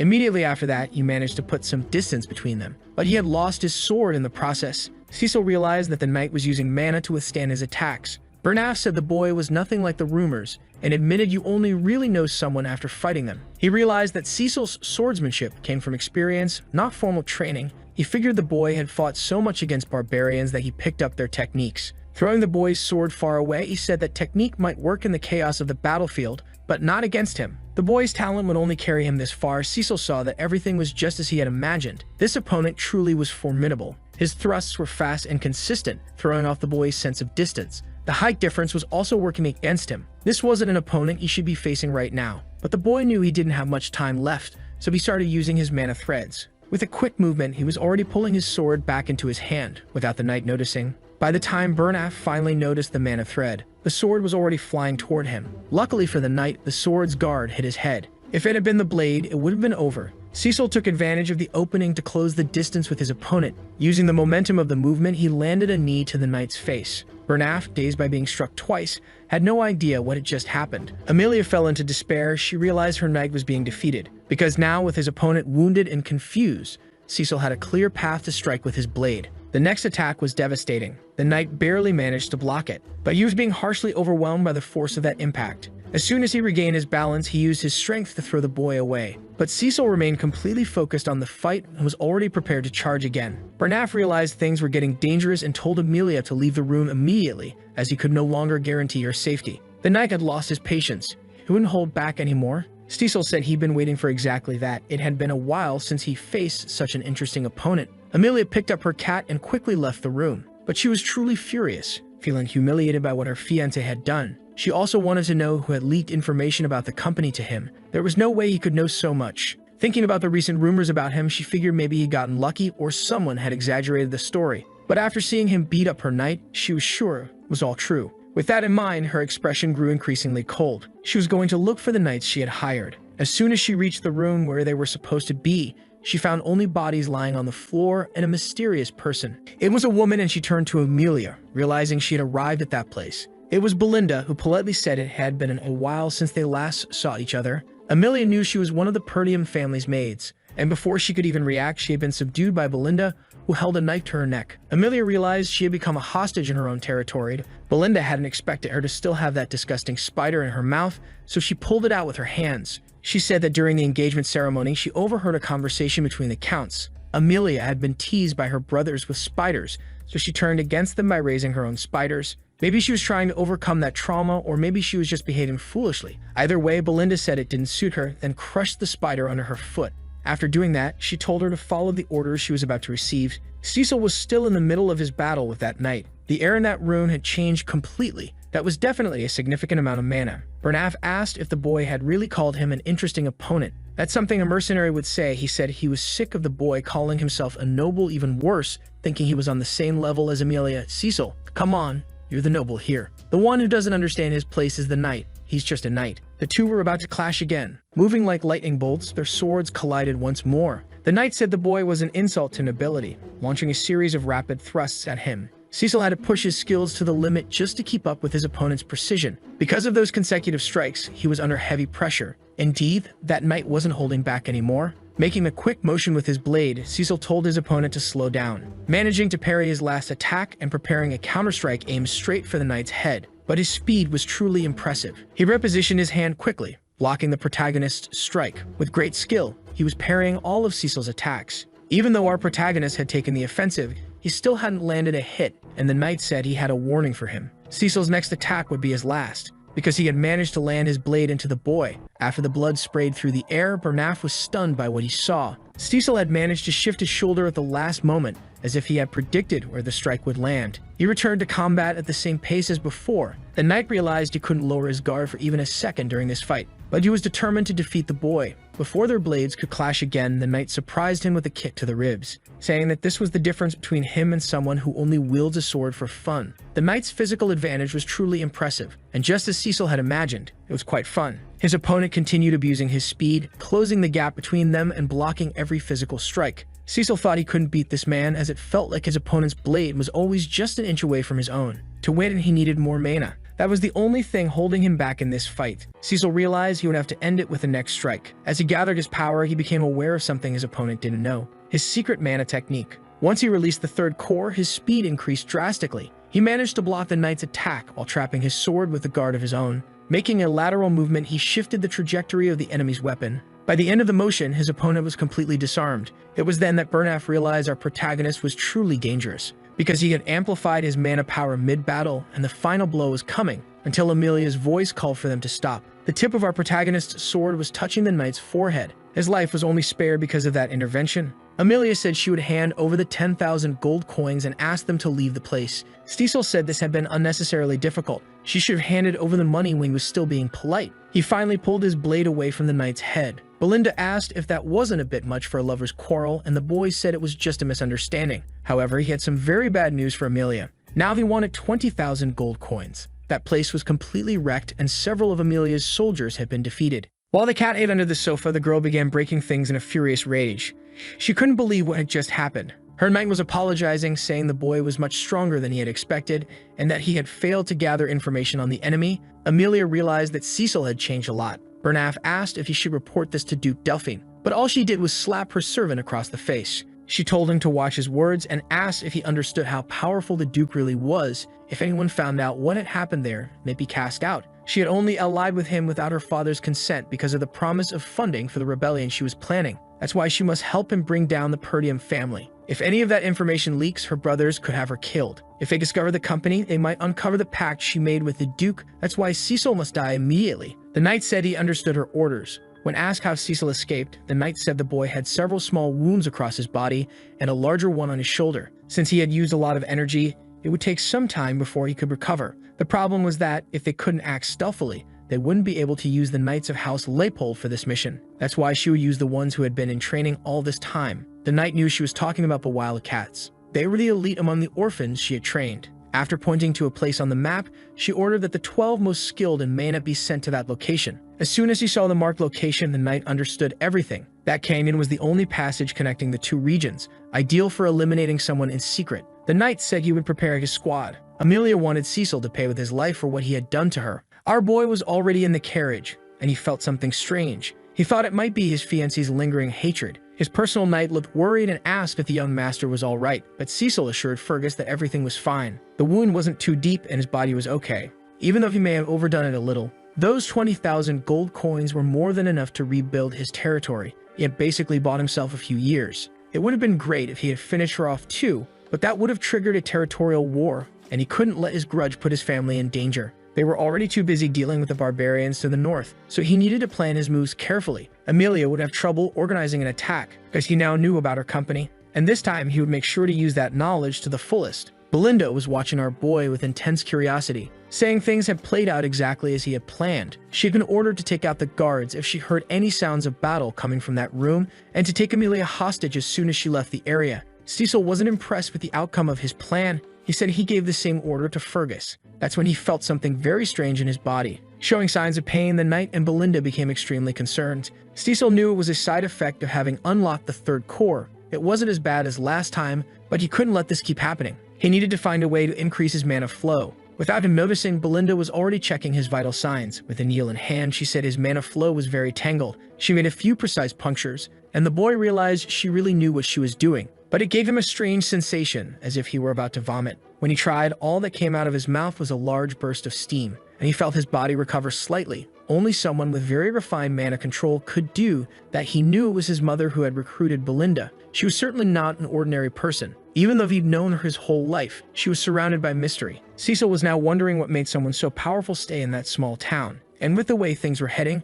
it wasn't bad at all to have powerful people around him, because this was only the beginning. The carriage continued toward their territory. Belinda said she believed in our protagonist, so she would help him with whatever she could. That's why she wanted to know why he had gone to Amelia to ask for that much money. Cecil said he was in need of it, and the only person he knew was Amelia. His answer was so simple that it left his companions shocked. Belinda couldn't believe he broke off the engagement because of this and asked if he knew what could happen if the Count heard about it. Cecil assured her that his fiancé wouldn't be able to tell the Count, and he asked Belinda if she really believed him. With great difficulty, she said yes, but she wanted to know what he was going to use the money for, since they all took a risk because of him. Cecil told her about the forest of monsters, which left the woman frozen. The boy guaranteed that he was going to take possession of that land. Fergus said the young master couldn't do that.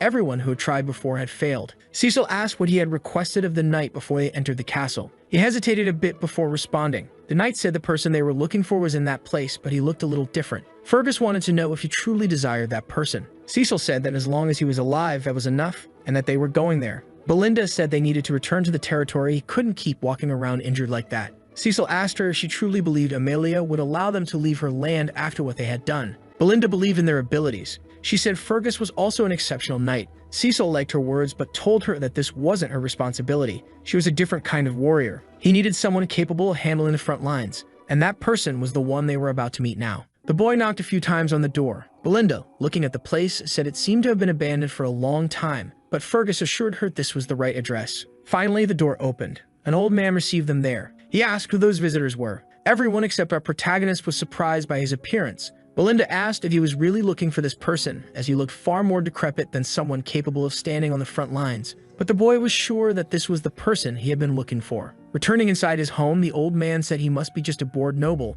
and not wanting to waste his time, told them all to leave. Cecil said that he was the former captain of the Ratatosk mercenary group Gillian. The old man looked back, concerned, and our boy said he had been looking forward to meeting him. Fergus was speechless for a moment. Ricardo followed his reaction. They both knew that mercenary group. The Rathatos gained a lot of notoriety because every member could wield any type of weapon. They disbanded in the past, but their bravery and courage were known among all knights, and the captain of that great group was Gillian. Our protagonist said he had come especially to see him. As a sign of his displeasure, the old man hurled an axe toward our protagonist. The weapon passed intentionally just centimeters from his head. His knights and Belinda were terrified by it. Gillian hadn't expected to meet people who knew about his past. Knowing that this man was potentially dangerous, Cecil's companions were ready to defend him. Gillian didn't seem to have much patience and asked what they wanted by coming there. Belinda asked the young master to step back as that old man was surely very dangerous. Eternal punishment was all our protagonist said, and it seemed to capture the old man's attention. He said he knew a cure for the disease that was causing his daughter so much suffering. Now that he had shared that, Cecil wanted to know if he had earned the man's interest. The symptoms of the disease were an intense fever and coughing up blood, along with red markings that appeared on the skin resembling petals. It got its name because those afflicted by it looked like prisoners, doomed to eternal punishment. Already inside the old man's home, they saw that his daughter had been struck by this illness and was suffering greatly. There was nothing he could do to ease her pain. But as soon as he saw the girl, Cecil realized there was still time. It wasn't too late. In his past life, he had tried to recruit Gillian, but arrived too late. The man had lost all hope when his daughter died. And judging by the state of that house, it seemed he had spent everything in trying to find a cure for the girl. Only his weapons remained. The girl was in so much pain that she begged her father for her life to end soon. Cecil began to prepare himself, knowing he couldn't waste time there. Before he could act, Belinda grabbed him by the shoulder. She said the boy needed to leave that room. Moreover, this cannot be solved with strength. Not even the priest's blessing is capable of curing it. She believes the boy can't do anything either. But ignoring her advice, Cecil said he could fix that girl. Seeing that Belinda was very agitated, he reminded her that she had already said she decided to believe in him. Now she was speechless, bound by her own promise. Knowing what he needed to do, Cecil handed her a list of things that needed to be gathered. All those herbs were to be brought to him. Belinda seemed intrigued by that combination of remedies. For mercenaries who wander the land without a place to return to, knowledge is essential for survival. And in the coming years, a cure would be found for the eternal suffering. It became a topic of gossip for a while because the combination of ingredients was very simple to make. That's why he still remembers it so clearly. The only problem is that they also need one fairly expensive ingredient, the fairy's blessing. Cecil began to prepare everything he had gathered. He placed all the herbs into a jar, then poured some liquor over them. With the container sealed, he mixed everything thoroughly, then let it rest for a while, because the rest of the ingredients still had to be added. Finally, a small portion of the remedy could already be used. Presenting it to the old mercenary, the boy said he should give it to his daughter. She immediately drank it while in her father's arms. The relief on her face was nearly instant. The marks began to fade. As her skin returned to normal, the effectiveness of the medicine was confirmed. Unanimously, everyone who witnessed it was impressed by the remedy's effect. The marks on the girl's skin had disappeared. Gillian tried to speak to his daughter, asking if that medicine had really worked. Cecil was relieved the medicine was as effective as he had hoped, and the old mercenary looked at him, wanting to know how it had worked, since divine power hadn't been able to heal his daughter. Cecil said the kind of power can't heal everything. It only strengthens the body and its regenerative abilities. It's different from cutting the evil at the root. Gillian was struggling to accept what he had seen. Approaching the boy, he asked if his daughter really could be cured. Cecil said that within a month or two, she should be completely healthy again. Faced with that, the old mercenary had no choice except to bow before that noble. Then he asked what Cecil wanted from him, since he had clearly come to his house with a purpose. The problem was that all he had left was this useless body. Even so, the mercenary said that if the boy needed him to be his dog or his slave, he'd be either. Cecil said he needed the former captain of the mercenaries. Gillian noticed something interesting in the boy's eyes, and he began to wonder what kind of ambition was hiding in the depths of those eyes. The first thing the old mercenary did was grab his own hair. With a simple swing of his axe, he rid himself of the excessive length, letting his hair fall to the ground. That alone was enough to shock the boy's companions. It was as if that man had transformed. He was a completely different person. Gillian began walking through his house. He asked if Cecil had anyone else outside or if they were waiting for someone to arrive. The boy confirmed it was just them. Gillian grabbed one of his spears and asked if there was anyone holding a grudge against the boy. Cecil confirmed and said there would be more in the future. Now the old mercenary knew what to do. With a quick and powerful motion, he threw the spear out of his house. It traveled through the air toward the forest, finding its target within seconds. Since the spear was tied to a rope, Gillian began to pull it back. The strength of that man was truly impressive. He had just fished out an assassin hiding in the trees. The wound he inflicted wasn't fatal, and the mercenary grabbed him by the neck. Getting straight to the point, he asked who had sent him there. But the assassin refused to give any information. Gillian asked what Cecil wanted to do, and our protagonist said he already knew who had sent the assassin. He hadn't planned to act on it today, but he had no other choice. Before he could draw his sword, a mercenary stopped him. He said he would take care of it in his place. After all, the man's neck was still within his reach. Finally, the assassin was finished off, and the mercenary was now demonstrating his loyalty. Belinda noticed that he hadn't hesitated for a moment to kill. She didn't understand why the young master had chosen someone so dangerous. Gillian was now kneeling before Lord Cecil Perdium, and said that from that day forward, his life belonged to him. Our boy said he was looking forward to working with his new subordinate, thinking that he was now one step closer to rebuilding his territory. It didn't take long for the assassins to find out that one of their scouts had been killed. They seemed surprised by the news. Their leader began to demand silence. He told them to speak in hushed voices. His name was Vigo. One of his subordinates apologized for what he had done. According to the information they received, Cecil shouldn't have been capable of defeating a scout. Now it was uncertain if the fault lay with the man who died or with faulty intel, until one of them said that Gillian had joined them. The leader of the assassins grabbed his subordinate by the neck. He wanted to know if that was really true, and the subordinate said he had seen it with his own eyes. Vigo seemed to recognize the old mercenary and realized that he had started to move again, his former leader. Our protagonist's carriage continued moving forward through the night, with Gillian guiding the horses. Belinda was complaining that it had become very cramped inside. She wanted to know if the old man really needed to bring all those weapons. It almost seemed like he was going to sell them. They had to buy another carriage just because of it. Cecil said they'd need a second carriage to carry Rachel anyway, since she was still recovering from her illness. Behind them were Ricardo and the others. Cecil said all those weapons would be very useful, so she needed to be patient. The most important thing now was that they crossed that canyon safely. Belinda asked if that spy they had defeated had really been sent by Amelia. Cecil was sure of it, so she realized things could become very complicated from that point on. The mask he was wearing symbolized the Wildcats, a very powerful guild from the Leopold region. Our boy hadn't even known about the resistance of that group, but they specialized in smuggling, assassination, drug trafficking, and human trafficking. They were despicable people who did the dirty work. Their members were also physically strong. Many of them had once been mercenaries. Cecil asked if she had always worked in her family's castle and how she knew so much. Belinda said she had done a few things before working with them. She also said those assassins were very persistent, so they had to remain cautious. To her surprise, our boy said it would be fine, because they had Gillian with them. The carriage continued along its path in the darkness of the forest. Without realizing it, they were heading straight into a trap. Their pursuers were already approaching from the flanks of the carriage. Gillian managed to hear that peculiar sound. Two assassins were already preparing to strike him with their blades. Realizing he had entered an ambush, he reached for his axe. He was able to block both attacks with great ease. His mastery of weapons was truly exceptional. He managed to lock the blades of his attackers,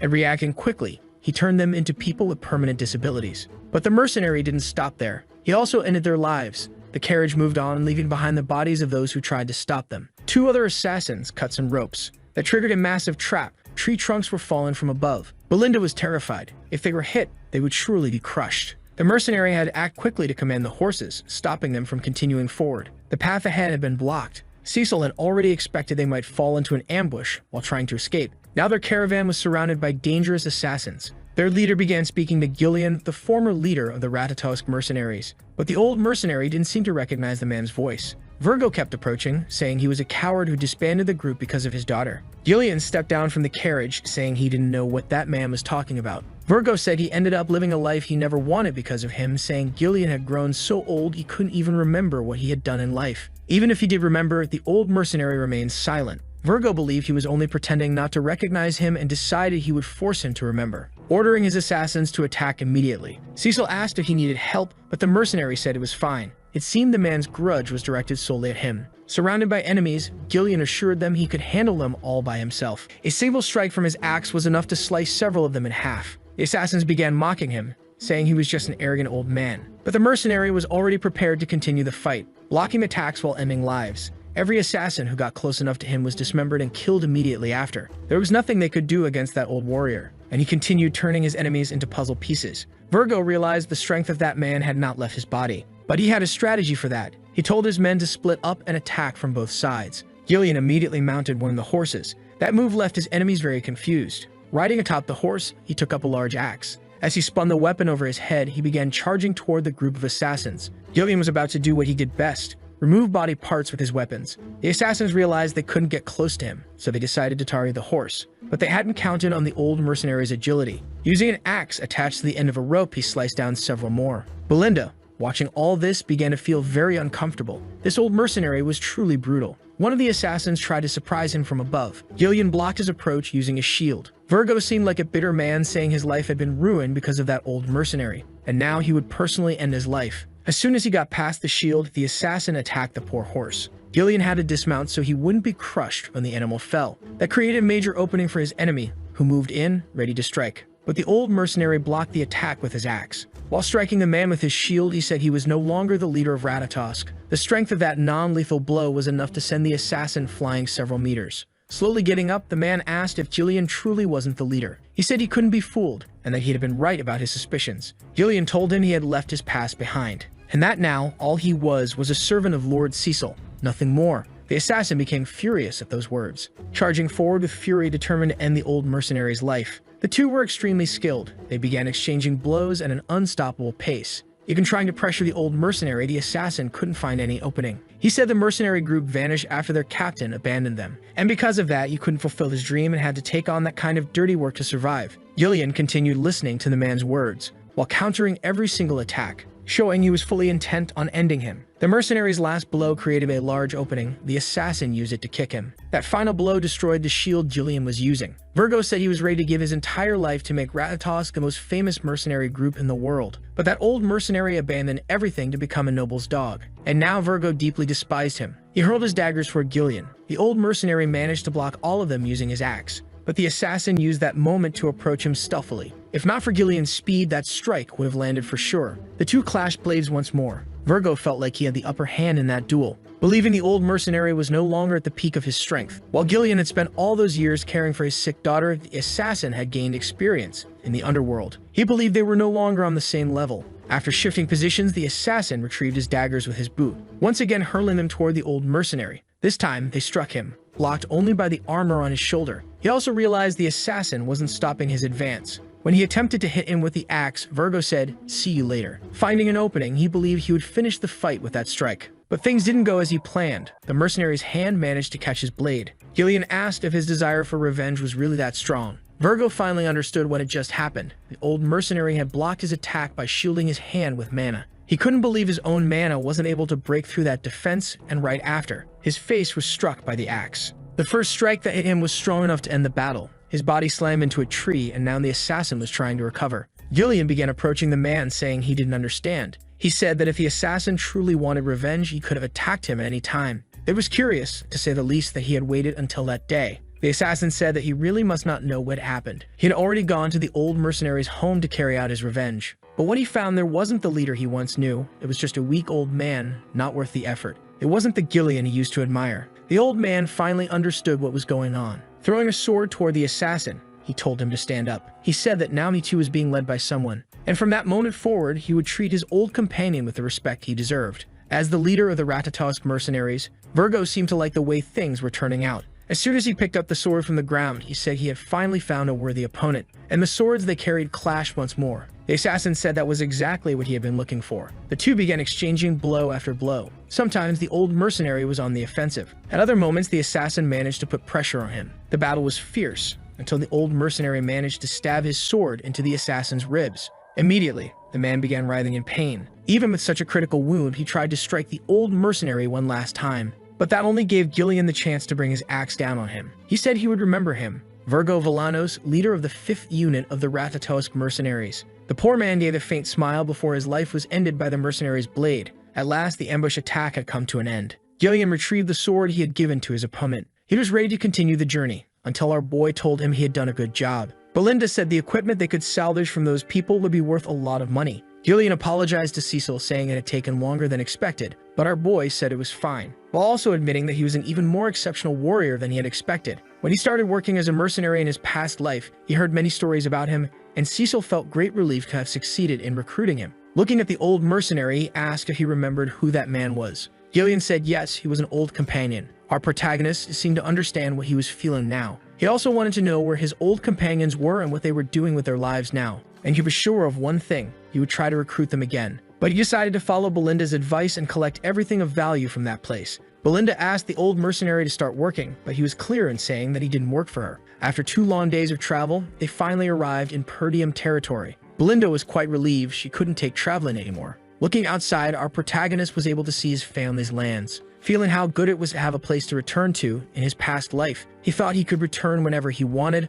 but things hadn't gone that way. Cecil asked the old mercenary what his first impression of the land was. He stuttered for a moment, then said he thought it was good. Noticing the insincerity of his answer, Cecil asked if he didn't think it was all a mess, which made the mercenary a little uneasy. The houses were old and the land wasn't being cultivated, since the men were working in the army. Gillian had heard that this territory was constantly at war with barbarians, but he hadn't imagined the situation was this bad. Cecil assured him he would solve all those problems. That's why he needed everyone's help. This was going to be a long battle to protect everything that mattered to him. After he eliminated Delphine and her allies, he would make sure these lands prospered, no matter what. Finally, their carriage was entering the castle. Before they could step inside, Belinda noticed something. Our boy was also very surprised by what he saw. The man standing before them was his father. In the Count's chamber, they were discussing matters concerning the territory's defense. Resources were extremely scarce. The aid they used to receive was dwindling more and more. Leopold was currently investing in its own troops. They have no other choice. They must maintain the defense at the edge of the forest, but there are too few men to do all of it. Reducing the number of troops could be dangerous. Cecil realized that those men hadn't changed at all. There stood the captain of the knights, Rudolph, the finance officer, Albert, and the family's superintendent, Homer. For young Cecil, only a few weeks had passed. But for the king of mercenaries, it had been decades, and he began by thanking them for their hard work on the battlefield. Speaking directly to his father, Zivolta Perdium. When he was younger, our boy used to despise the discipline and rigidity of his father. But now he could truly see the situation for what it was. That man carried a heavy burden of responsibility on his shoulders. The Count knew his son had been away for a week and asked where he had gone. Cecil said he had paid a small visit to the Leipold territory. His father asked if he had caused trouble again, and the boy said no. Albert said it was hard to believe, but he heard the young master had earned money by winning a duel against Cain. He wanted to know if the boy had gone to that other territory to gamble away what he had earned. Our boy thought of it more as an investment and said he had gone to talk business with his fiancée. The superintendent said he was the heir of the house and should plan every action carefully. The boy replied that he didn't need to worry, but the old man didn't appreciate being interrupted. That's when the Count said that was enough, because he had heard the boy got into trouble during his absence. He also heard Cecil had taken down Jamal and Philip, the guards who tried to kill his sister, and wanted to know if it was true. Our boy didn't even remember the names of those men. Randolph didn't believe he did it alone and assumed the boy had been lucky. Cecil figured the captain of the knights wouldn't want to hear that men under his command had been defeated by someone so useless, and not wanting to drag out the matter, said that was more or less what happened. Randolph let out a relieved sigh, feeling validated in his assumptions, but the Count said he had done well. It didn't matter what means he had used. What mattered was his sister's life. This was the first time our boy received a compliment from his father. He took the opportunity to ask him for a favor, which surprised the Count. The superintendent said that if it was an allowance, he wouldn't get it. Randolph agreed, saying the boy had caused more problems in recent years than he had done good. He had sold military supplies to fund gambling, caused a fire in the castle, and even killed a horse just to eat its meat. Our boy realized he really had been a difficult person, but he had a request to make of his father. He wanted his permission. In the presence of everyone there, he declared he would conquer the forest of monsters. Despite saying it calmly, his eyes showed great determination. Outside the room, he told his companion that his father said no. In fact, none of those people liked his suggestion. Belinda had already expected something like that forest was full of monsters. Our boy asked the old mercenary if Belinda had explained the situation to him, and the mercenary said he was already aware of the plan to take the forest. It was also known as the Forest of Death. No one who entered it had ever made it out alive. Its notoriety was known in other territories as well. Cecil realized the man was very well informed. That forest might bring suffering, but there was something more. He was eager to begin his journey, which worried Belinda since he hadn't received permission yet. The boy said he hadn't gone there to get his father's approval. He was only being polite. This had to be done no matter what. Belinda wanted to understand why he was so persistent, asking what was in that forest. Cecil said he would tell her soon. He couldn't allow any rumors to spread right now. It could cause problems. But if he conquered that forest, he would make a lot of money. Just past its entrance, there was a large mine of rune stones. That was an ore containing magical power, extremely rare and highly coveted by mages. Used in many instruments and tools. Everything related to magic depended on this mineral and its quality. In the boy's past life, it was Duke Delphine who discovered that mine. But now, only he possessed that privileged information. Belinda seemed increasingly uneasy with the young master's plans. But she accepted that he must have his own motivations. The mercenary said he would follow him anywhere. Cecil asked the woman to recruit mercenaries from nearby territories. They would need 200 men. She thought he was going to spend all the money on that. Gillian asked if that was really a good idea. Mercenaries are difficult to deal with, and keeping them under control would be complicated. They'd likely try to stab him in the back. Cecil agreed, which was why he and Gillian would personally recruit a few who might be truly reliable. He said there was a small group in the north that was well known. Gillian knew exactly who he was talking about, referring to them as wild dogs. Even though they're very skilled, they're difficult people to get along with. Cecil already knew the reputation of the Kelveros mercenaries. As they continued the journey, he said he would put a leash on those violent dogs. Their camp was located in the territory of Zimvar. Before our protagonist even arrived, he had already been spotted by the mercenaries. Some of them started mocking the two, saying they had no idea what was coming for them. Seeing the clothes our protagonist was wearing, one man assumed he really was a noble. They'd have a great opportunity to make some money. But he was immediately surprised by Gillian's hands. The sounds of his screams started drawing the attention of the other mercenaries, who finally realized what was going on. Gillian was gripping the man's head tightly, his hand pressing harder and harder. Then he tossed his body toward the rest of the mercenaries. That started to make them all very angry. It didn't take long for them to surround the two, asking if that old man had lost his mind. One man approached them, acknowledged that the boy was a noble, but said he shouldn't act that way in this place, because he might not leave with all his body parts. Before the man in the bandana could start the fight, he heard the sound of hooves. Our protagonist had joined them too. Telling the man to shut his mouth, he asked who the leader of that squad was. Those men didn't seem to like the tone of our boy's voice. They said the young man had no idea where he was. While spinning his club, the man said he was the one who had started all of this. Throwing the weapon toward him, he said the young noble should be held responsible for what he had done. The weapon was about to hit the boy's head, but it was instantly intercepted midair. Gillian wasn't going to let that happen. His display of skill left some of the soldiers stunned, and the man in the bandana was one of them, because the old man had managed to strike his sword right through the gaps in the chain, completely nullifying the attack. Cecil had already expected they wouldn't be very open to conversation, so he asked Gillian one thing: make sure not to kill any of them. After receiving the order, the fun began. The first to find out he was just a side character was the one who attacked our protagonist. His body was dragged by the old mercenary like a pillow. He also used the momentum of the move to swing the club, hitting the man in the stomach with great precision. That was all it took for the other soldiers to charge him, saying they wouldn't spare him just because he was with a noble. Gillian started showing them just how skilled he really was, throwing one soldier's body into the others. The fight had barely started and several soldiers were already down. Gillian showed them he had a truly threatening aura, capable of intimidating anyone. Now the soldiers weren't feeling so brave anymore. That's when our protagonist decided to get off his horse, asking how much longer they'd have to wait there. He didn't want to waste time with the small fry in that place and asked once again where their captain was. The captain finally appeared, saying he had been taking a very pleasant nap. As soon as his voice was heard, the mercenaries stood at attention for him. The man said his name was Kerr, and he was the leader of that mercenary group. Now that he had introduced himself, he asked what that young noble expected from him. Cecil said the answer was obvious: he had come to hire them. But Kerr disagreed. No one would do that after attacking their subordinates. If that boy really was a noble,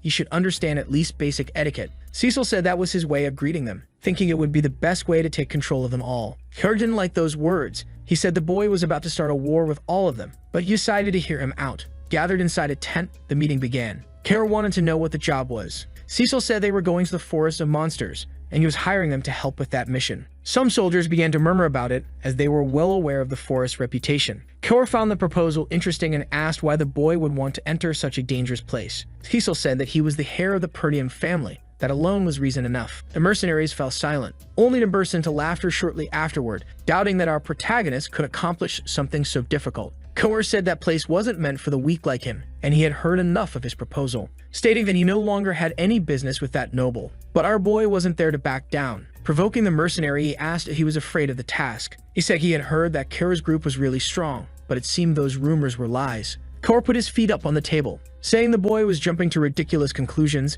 They were mercenaries, and they didn't take jobs that didn't pay well. Cecil said the weak are always full of excuses, and the mercenary began to feel more and more insulted. Kerr said he wanted to provoke him a bit more, but the boy only had dramatic phrases. It wasn't even worth the time to kill him. He said he'd let him leave safely, as long as he left some money to treat the wounded. But our boy didn't accept that offer, and challenged Kerr to a Moriana trial. The soldiers and Gillian were immediately impressed by the proposal. Kerr even asked if the boy really knew what that meant, and our protagonist said he knew very well. It was a traditional way for mercenaries to resolve disputes. The two involved couldn't use mana and had to fight using only a dagger, while their free hand was tied to their opponents. Stepping outside the designated circle meant defeat. It was a violent method, as it restricted movement. It often ended with both mercenaries dead. Cecil said that whoever lost would have to acknowledge the winner and follow every command, and he asked what the mercenary thought of his offer. Gillian began to wonder, intrigued, how could a noble like that boy know such a custom? In the mercenary world, refusing it was the same as admitting weakness. Before responding, Kerr began to smile. He said the noble wanted to earn the mercenaries' approval through their own customs.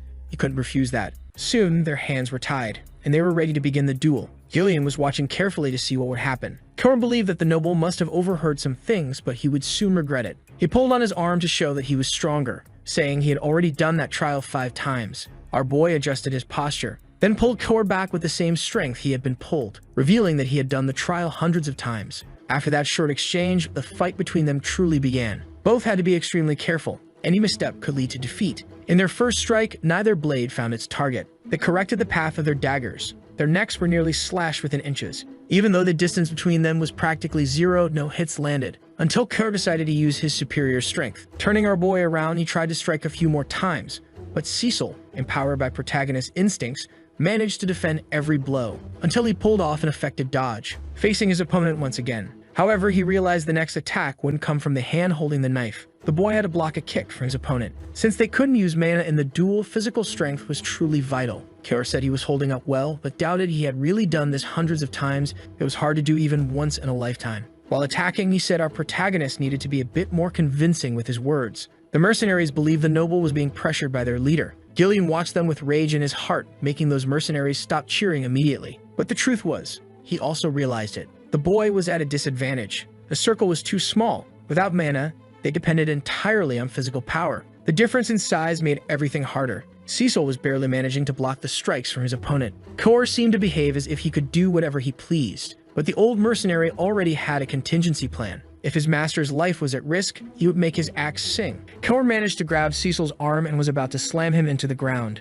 The boy managed to move ahead before it happened, jumping just in time before being thrown. Landing on the ground behind his opponent, before he could take advantage of the opportunity, he felt a sharp pain in his leg. That injury came from when he blocked the first kick, and now the damage is starting to accumulate. Kor asked the boy if his legs were starting to shake, believing that his effort to resist the attacks is pathetic, yet acknowledging that for a noble, he's got some guts. But courage has its limits, and he thinks he has figured out the boy's plan. He keeps defending against the knife, while using his own body to block the less dangerous attacks. The problem is that this is causing the damage to build up in his body. Cecil is already aware that sooner or later his leg won't hold up. Kor is very interested to see how far this boy can go, because that only makes the challenge even more fun. Kor is an experienced mercenary highly skilled with knives. He continues to pressure our protagonist with ease. His strikes pass by him, nearly hitting him at every moment. Even after some openings, Cecil has no opportunity to counterattack. This time, our boy got ahead of himself, leaving his hand extended too far. That brought him dangerously close to the mercenary's knee. Before he could be struck in the face, Cecil blocked the attack using his own leg, feeling that he's close to reaching his limit to absorb it all.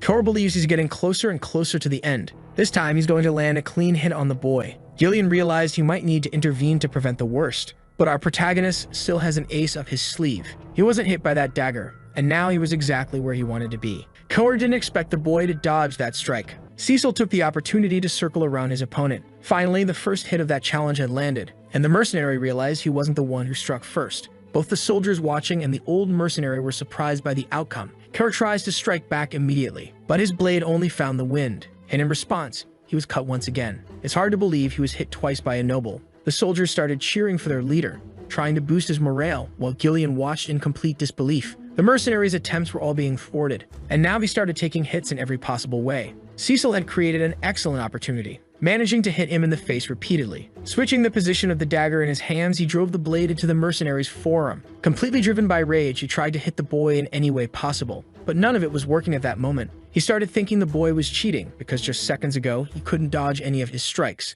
Gillian, on the other hand, observing the fight, could understand what was happening. Striking with force tenses the muscles, and over time, that reduces flexibility. Cecil didn't try to overcome his opponent's strength. Instead, he let his body remain flexible. The old mercenary didn't expect Cecil to overcome the physical disadvantage like that, and foreseeing the result, decided to put away his axe. The mercenaries were now desperately shouting, saying it wasn't fun anymore. Cecil praised the mercenary's tenacity. Some people would break the rules when losing using mana. Kor noticed the boy spoke as if he had really done this hundreds of times and told him that he became the leader of that group through this very challenge. That's why he can't break the rules. Cecil said that's truly admirable. That's when Kor admitted he was at a disadvantage in a fight like this, but said there are other ways to win. He tried using all of his strength to throw the boy out of the circle, and due to the physical advantage, our boy was launched into the air. Kor knows he's not the best fighter there, but what matters most is securing the win. And he believes that after what he just did, that's exactly what will happen. But our boy managed to pull off a move even in midair. Using his tied hands, he returned to the center of the circle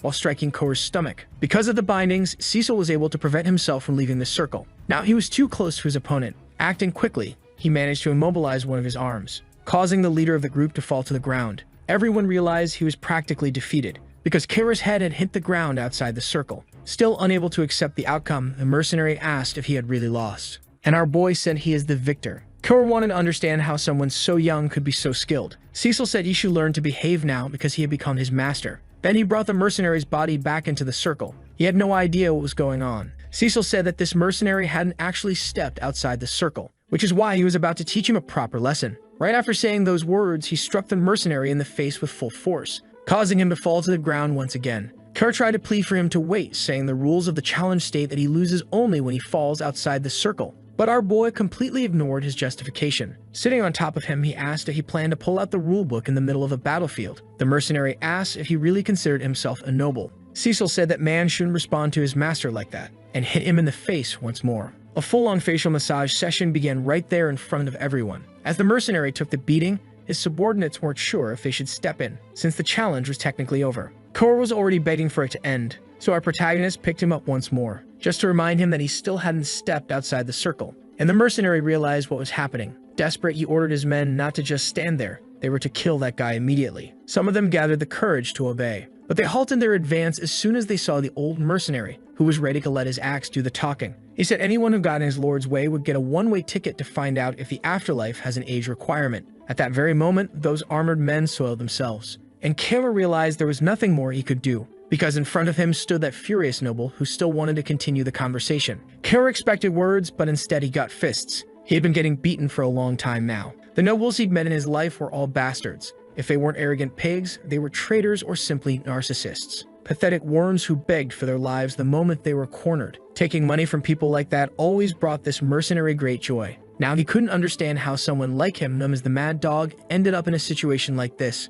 getting beaten by a noble brat. The soldiers were starting to panic, saying their leader was going to die at this rate. That's when our boy realized he might have already done enough. Looking at the soldiers, he asked what they were waiting for. They should be bringing water, bandages, and clean towels to treat that man. If they didn't take care of him soon, he could actually die. Now the soldiers understood what they needed to do and began obeying our boy. Dillian was genuinely impressed by everything that had happened. Those stubborn mercenaries were following the noble's orders, doing exactly as he commanded. In the mercenary world, the fist holds more power than the law. That's why the boy chose the most intuitive method for them to understand what was happening, so they'd know who the true leader was. Back at the meeting tent, Cecil resumed negotiations with the mercenaries. Kerr was supposed to sign the contract presented to him. He looked at the words but didn't bother reading. He simply signed it as he was supposed to, telling our boy he had done his part. Cecil didn't like the tone of that response. Kerr responded again, calling him my lord. Liking that answer, our boy grabbed his arm, which startled the mercenary, and told him that from that day forward, they would be family, and he hoped they could do their best while working together. A few days passed, and troops were now in the vicinity of the Perdium territory. One of the soldiers was still sleepy. He didn't know why he'd been woken up so early, and his partner said he couldn't do anything without eating first. One of them was bringing the news to the others. The one who hired them is the heir of the Perdium family. Sighing, one soldier felt relieved by that. He wouldn't even need to try hard since their employer wouldn't notice the difference. That's when someone began clapping in the middle of them, saying they needed a representative to negotiate with that brat and pressure him properly. Everyone recognized that mountain of muscle. His name was Gordon. He said he was very impressed by the way the soldiers were talking about how to make the most profit from this job. If they could join forces, they wouldn't be able to achieve the desired result, and they realized that made sense. The bald guy asked what Big Guy's plan was, and the mountain of muscles replied that they needed to know where to draw the line. He said he would be their representative and would pressure the employer, so if his coworkers should pay him for it. Knowing this strategy might work, they agreed to pay that mercenary too. That's when they noticed someone approaching. From a distance, all they could see was a horse. It was getting closer and closer to them. The mercenaries figured their employer was coming alone, and they were sure that was very bold. The mountain of muscles told everyone to get up and glare at the employer threateningly, because it was time to teach that noble a lesson. But he noticed the boy wasn't coming alone. Behind him was a large army, and those men looked far more intimidating than these mercenaries. One of them soon recognized the group. Those were the Calveros, famous mercenaries from the region. Now they were wondering what might have happened, since the Calveros don't obey just anyone. When our protagonist finally reached the men, they had already been intimidated, and our boy looked at the one standing in front of all the others. Asking if he was the representative of everyone, the mountain of muscles said yes. Our boy wanted to know his name. Still stammering, the man said his name was Gordon the Strong. Giving him a few pats on the shoulder, he said the guy had a pretty cool name. Introducing himself to all those men, he said his name was Cecil Perdium. He asked Gordon to gather all the mercenaries, because they were going to conquer the monster forest. For the first time in this whole story, our boy was wearing armor for battle, and now he believed they were truly ready to claim that forest. They had set up a temporary camp for this grand expedition, and also gathered plenty of supplies, as well as the manpower needed to carry it out. Some would remain close to him, and he assigned soldiers to be in charge of operations, Cecil asked Belinda to remind him how many men they had in that situation. In total, there were 148 mercenaries working for him under contract. 41 of them were from the Calveros mercenaries, totaling 192 men including them. Our boy seemed pleased with that number and asked if she had already spoken with Scoven. She said yes, she thought he wouldn't agree, but the truth is he was also helping to keep their activities in the forest a secret.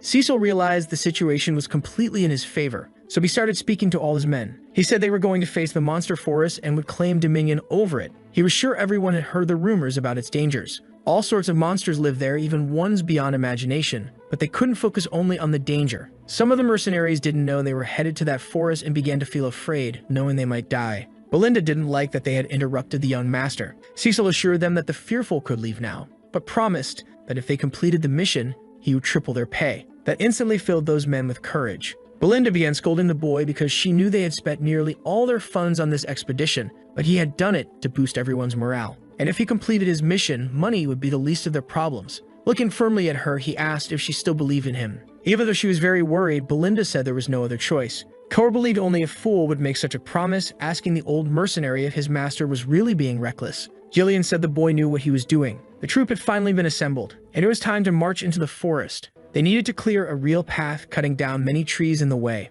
Only then could the troops advance. Our boy was also working alongside the mercenaries, managing to bring down a large tree. After a few hours of labor, he realized they had managed to open up the area a bit. Pointing in the right direction, he told his men they should work on clearing a path there. Those not cutting down trees should dig up the roots. According to notes he had seen in his past life, the forest was truly vast. One day, they'd have to drive out all the monsters to exploit its resources. For now, he was there for the money, and he was going to secure the fastest route to the ore source. The wealth he would gain from this expedition would allow him to protect his family. Cor looked to the side, quite impressed. He hadn't expected his employer to be working too. The mercenaries weren't sure if he was doing that to set an example. They believed he was only showing off and would soon get tired. Belinda told those men to stop talking and ordered them to get back to work. She didn't like hearing those kinds of things about the young master. Walking over to him, she asked why he was working after hiring so many people. Cecil said that this way the job would get done faster. He didn't want to stay in that forest longer than necessary. Belinda said it seemed like he knew that region very well.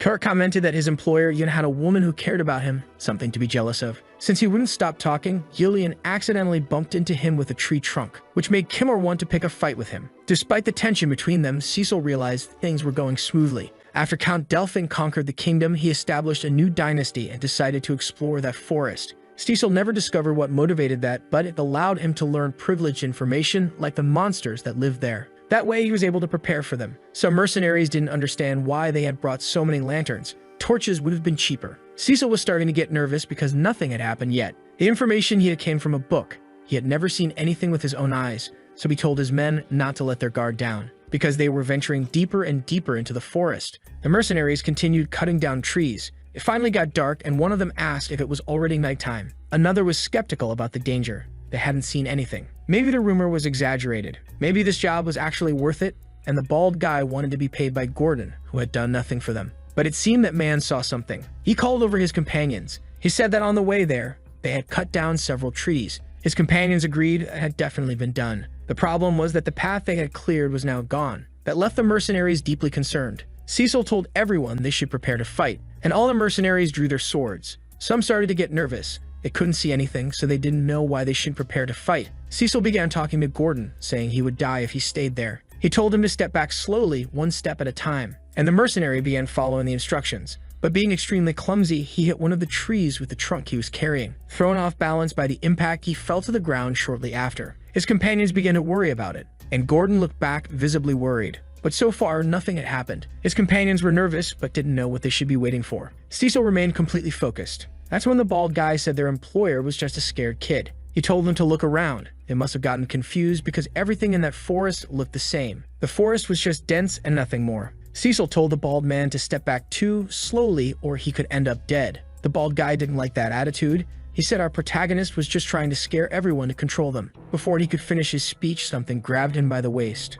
and the bald man felt himself being pulled from behind. He didn't know what was happening, but a monster had just captured him. They did it without making a sound. Cecil hadn't expected those creatures to move so much. Unless you knew where they were, those monsters could end your life in the blink of an eye. Cecil knew those were Darasents. Several creatures began revealing themselves in that forest. Immediately, the mercenaries there were struck with terror. Afraid of being eaten alive, they began running in a panic. The monsters took advantage of the chaos to start the free buffet. Some soldiers were captured and were about to be devoured. Those monsters seemed to have an endless hunger, and they were beginning to consume our protagonist's army. Gordon clung to a tree with all his strength. He didn't want to be eaten. While crying out for help, some of his companions tried to cut the vine. One of their strikes was quite powerful, but it had no effect. On the contrary, his axe was destroyed in the process. He realized he couldn't save his companion that way. Gordon was finally pulled by the monster. But before he could be devoured, our boy jumped into action, managing to cut the vine that held his subordinate. Cecil was showing them all that he possessed great skill, striking the creature's eye as well.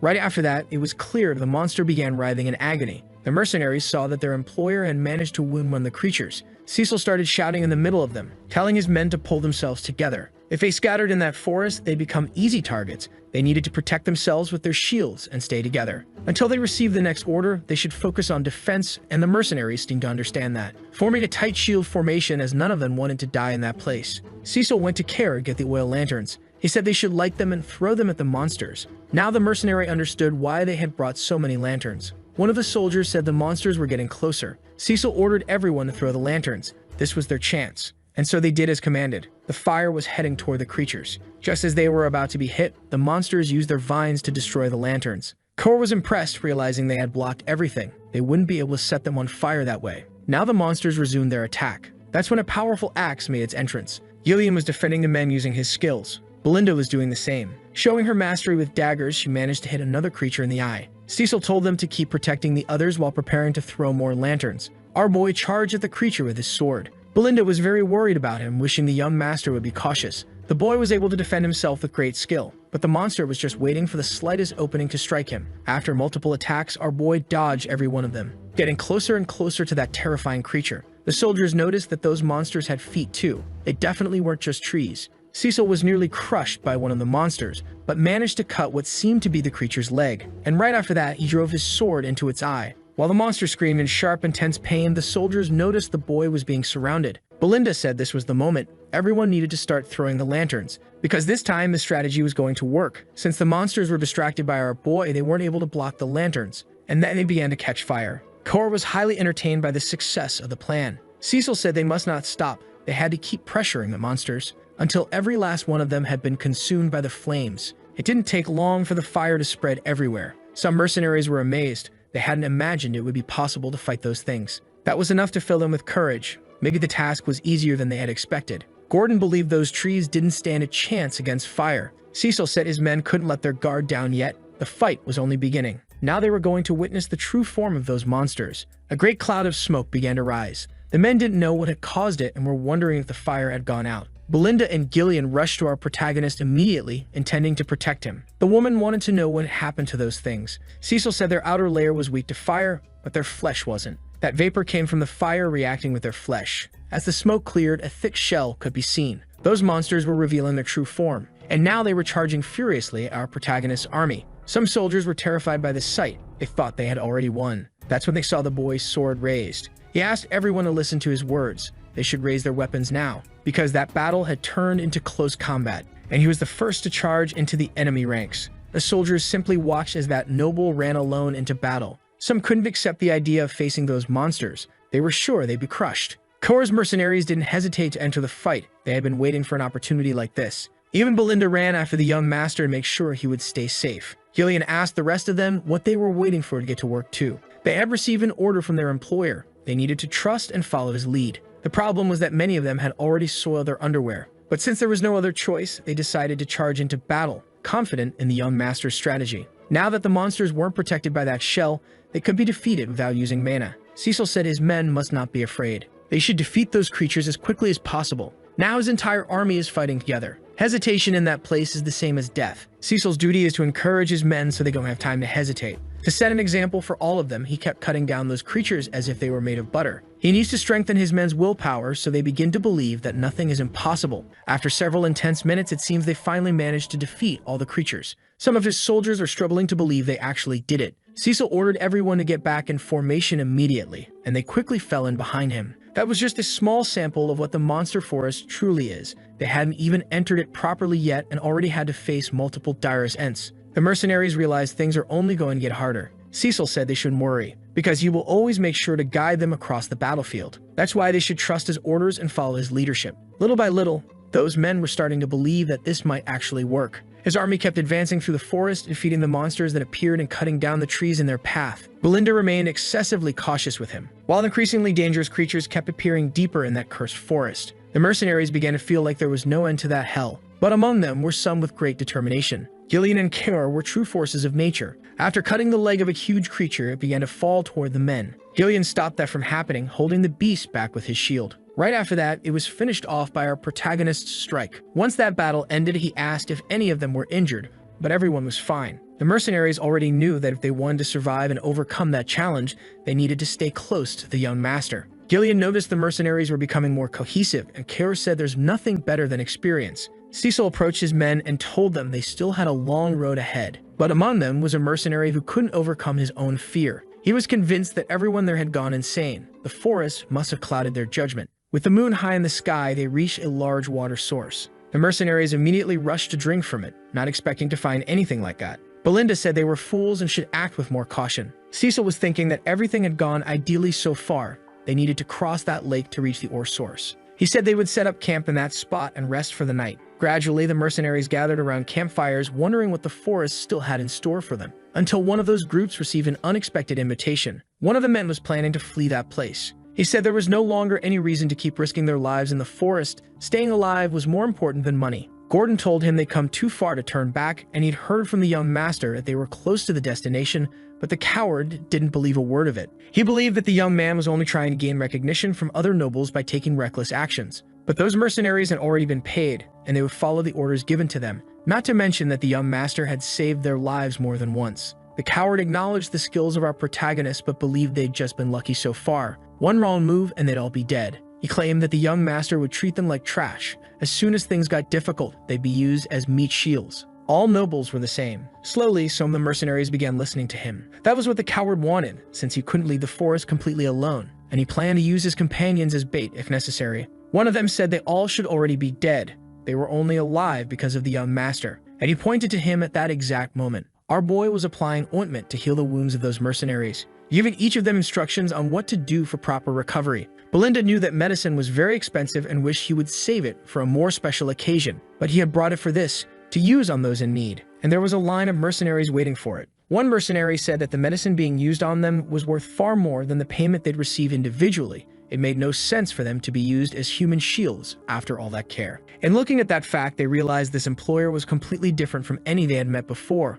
They knew they wouldn't be abandoned. The coward walked away from the campfire, furious. If it hadn't been for that man with the eye patch, he might have convinced someone. Cecil began asking his men to stop chatting and get some rest, but he wanted to talk a bit with Gillian and Kerr. Kerr wanted to know if the young master wasn't going to do anything in his place, he would have cut out that worm's tongue. Cecil said he wouldn't be able to do anything because of the monsters, but there was something far more important they needed to confirm now. Belinda didn't understand why they were asked to count the lanterns.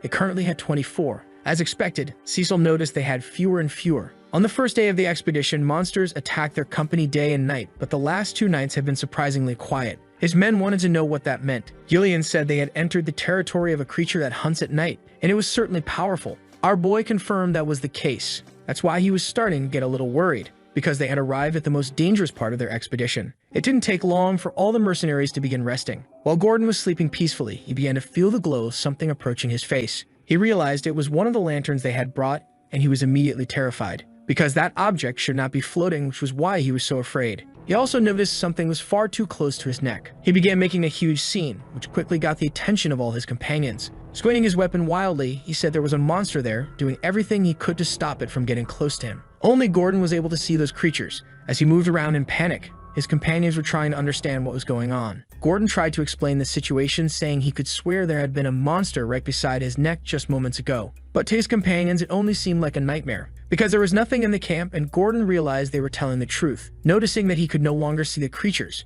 they tried to calm him down, saying it was just a nightmare, and given all the stress they've been under lately, it was to be expected. But another mercenary approached them and said it wasn't a dream. He had woken up because he felt a strange presence. Right after that, a lantern vanished before his eyes. Soon others began saying the same thing, that they were feeling a weird chill. The man with the bandana said one thing was certain in this situation. Something was watching the camp. That's when our protagonist appeared, saying that man was absolutely right. He came accompanied by his commanders, and brought an order for all his men. They were to gather immediately. All the mercenaries were now awake and assembled at the camp. Elsewhere, inside a cabin, Cecil was meeting with a few of them. Gordon was terrified to learn they were surrounded by monsters, and as if that weren't enough, they couldn't even see the creatures. Cecil explained that this was the main trait of this type of abomination. They had likely been followed ever since they approached the lake. This monster is a type of creature capable of fully mastering the night, the hunter of darkness. They can merge with the shadows, becoming completely invisible, and physical attacks don't work on them either. They travel in groups of hundreds and drag their victims into the dark. After hearing how many creatures there were, the mercenaries were truly horrified. Now Belinda understood why the lanterns in the camp were disappearing, while Kor felt they were being toyed with. Completely furious, he wanted to attack the creatures first before they could continue that situation. But the young master said they had to wait. That was the best way to strike. Belinda said they were already down to less than half the lanterns they had brought. They couldn't just stand there and do nothing. Cecil said a reckless attack would only provoke the creatures. They would retreat for a while and come back even more vicious, and they'd miss the chance to wipe them all out at once. Gillian asked if there was really a way to defeat hundreds of monsters in one opportunity. Our boy said yes, and he asked if Belinda had prepared the magic scrolls he had requested. She had already done so and handed one to each mercenary. Now was time for the boy to explain how they would fight that threat. After making a few markings on the ground, he said they were surrounded on 3 sides. The creatures are stealing the lanterns and tightening the encirclement more and more. The numerical advantage belongs to them, which is why they can't be attacked all at once, as they could be ambushed from behind. Gillian realized that the geography of the place has been favoring them. If it weren't for the lake, they would be in an even worse situation. Cecil said that even though they are surrounded, the advantage belongs to them, as they are one step ahead of the creatures. His companions didn't seem to understand those words, so he said he would divide their forces into 3 units. One made up of the shield bearers, who would be responsible for blocking the attacks. Another composed of archers, who would be responsible for maintaining distance, and finally an assault group in which he would also be included. The shields and arrows would force the enemies to stay in a single position. As soon as that happened, the assault group would move from left to right, eradicating all the creatures. Once they regrouped, they would be able to encircle the remaining creatures. That would be the moment of victory. After hearing that strategy, they felt a bit more confident, but they would be relying on the central units. Belinda asked everyone to pay attention for a moment. She heard that the creatures hide in the darkness and cannot be touched, so she wanted to know how they plan to attack the monsters. And indeed, everyone was waiting for an answer from our boy. Kor said they could just use humans to solve that, while Cecil said they would use the magical scrolls. The strategy was already being put into action. The shield unit was in position, and they would not break formation. All the lanterns in that camp had been stolen by the creatures. Delphine's notes mentioned something about those creatures. These monsters have a strong aversion to any type of luminous energy,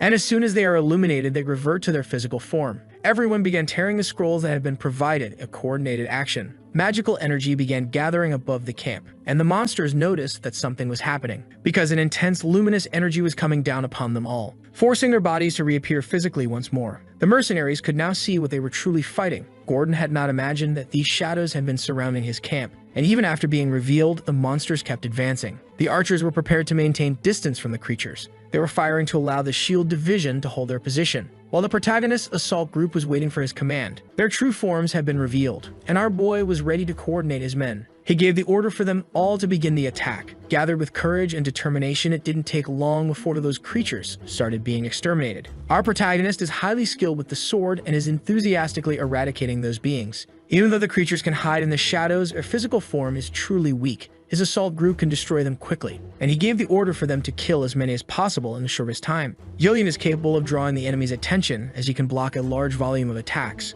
Kor takes advantage of this opportunity to cause distraction on all sides while destroying several creatures. At one point, he was nearly surrounded by them, but he wasn't alone in that position. Belinda is supporting her companions while providing cover. After that strike, she immediately called for the young master, who had also joined the front line to destroy the monsters. With his sword coated in mana, those creatures posed no real threat. They had become the most formidable force of House Perdium. The light of their magic continued to illuminate the battlefield clearing. The soldiers using bows were taking this opportunity to hit as many creatures as possible. They were within our protagonist's strategy. There was little to nothing they could do against that army. The archers had run out of arrows and were beginning to worry, as the assault group had not yet reached their position. While holding the line as best they could, the monsters finally reached the shield barrier, but there would be no fun for them there, because the assault group arrived at that very moment, continuing the eradication of the monsters. Cecil said that his mercenaries had done a good job so far. Those responsible for holding the shields felt a great sense of relief, realizing that to that noble, they weren't just tools. The new order was to surround the remaining ones. The mercenaries should seize this opportunity to strike even more. Soon the creatures began fleeing from those humans.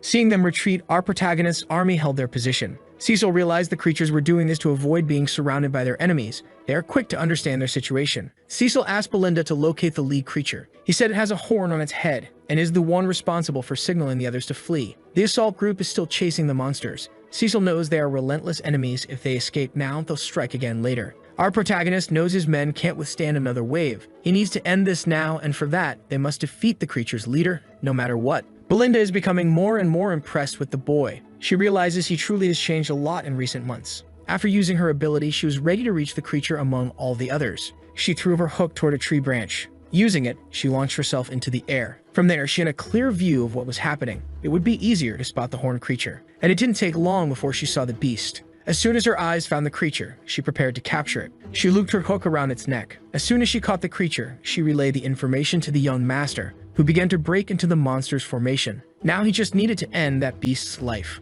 With a powerful charge, Cecil crossed several meters in the blink of an eye, completely destroying the monster's ribcage. Finally, their nightmare had come to an end. Finishing his sword motion, our boy turned the creature's body into a giant puzzle. Now that the leader had been defeated, the other creatures began to grow confused. So our boy ordered his army to keep fighting. With their leader gone, it would now be much easier. The mercenaries were furious. They wanted revenge against the creatures that had hidden in the shadows. Kor tried to rally his men, telling them not to fall behind that old mercenary. After a long battle, the sun finally rose through the forest. The last creature was finally executed. Our protagonist's army emerged victorious from that night, which had felt like an eternity. Praising his men's work, Cecil told everyone they had succeeded. That lifted everyone's morale. They were growing more confident in what they could achieve. The joy they felt at having accomplished something once thought impossible was truly remarkable. Belinda wanted to know if the young master had been injured, while Gillian praised his combat skills. A compliment the protagonist returned to all of them. Now it was time to count their numbers. He and the Calveros mercenaries would spread the creatures' bodies around the camp. Kor asked if that actually accomplished anything. Cecil said the stench of those bodies repels weaker monsters, and there are a few creatures in that forest stronger than the ones they just fought. This will make their camp much safer, said Gillian. And that was enough to spark an argument with Kor, who still held some resentment toward that mercenary. Our protagonist knows it has been 10 days since he entered that forest. After the long battle against the Failers, they had managed to defeat most of the dangerous monsters along this route. They only needed to reach the mine. Cecil knows there's still work to be done. Things weren't over yet in that place. Belinda said there were no losses among the Calveros mercenaries, but among the hired ones, only 126 remained. Kor had already expected his men to endure. After all, he is their leader. Cecil asked if the 3 missing mercenaries had been killed in combat, but Belinda said no bodies were found. Some of the men were wondering about the coward, and one of them was certain that after the things he heard the man say, he must have tried to run away. A truly predictable behavior from him. Those who were with him realized the battle had ended. They couldn't hear anything anymore and believed they would have died had they not fled. The coward said they needed to hurry. They would only be safe once they were out of the forest. But his companions stopped running immediately. The coward didn't understand what was happening and asked why they had stopped. One of them told him to look behind him. He was faced with a massive pair of eyes belonging to a truly terrifying creature. At that very moment, the coward realized his life would come to a painful and brutal end. That enormous creature, surrounded by human bones, had made its lair among those precious minerals. And that was where she laid the last bodies she had managed to retrieve. Her eyes are threatening and deep, the last thing many people ever saw in their lives. Now that the sun had risen, the mercenaries returned to chopping trees in the forest. They needed to keep clearing the path. Kor noticed they didn't even need to give orders to the soldiers. Everyone was working as they should. He never imagined mercenaries could be so efficient. And indeed, that's what was happening. Each of those men knew exactly what they were supposed to do. Except for one, said Gillian, who wouldn't stop talking during the work. Kor asked if the young master would release all those men after the expedition, and he said he planned to hire them all as his personal soldiers. Mercenaries aren't very organized. They're not fit to defeat a well-trained platoon. But these men had already surpassed the limits of an ordinary mercenary, for they had been in that forest long enough to evolve beyond that. Kor's men had already placed the creatures' bodies around the camp, and he praised Gazel's work. Kor realized that the young master's understanding of the forest made a lot of sense. They hadn't encountered any more dangerous monsters, but our boy knows that much more is still to come within that forest. Belinda began approaching him quickly. It looked like she was bringing news. Our boy asked if she had found anything interesting during her patrol. And with great enthusiasm, the woman said that was exactly what she had come to talk about. As soon as he heard her words, he immediately became agitated and ordered the men to clear the way as quickly as possible, because their final destination was now almost within reach. As soon as the shine of that ore hit the eyes of the men, they were instantly captivated. Indeed, the young master's objective hadn't been a lie. They had found a great treasure. Cecil declared that this was the reason they had come to that forest. They had discovered a rich and abundant vein of rune stones. Kor couldn't believe that something so valuable existed inside that forest. Gillian told him he should have more faith in the young master. Even Belinda became excited, and after hugging him, asked how the boy had known all of that. Those stones are so valuable that some of the men never thought they would see them in their lifetime. But amid those stones, a figure rose up, saying those men weren't going anywhere. That immediately put our protagonist on high alert.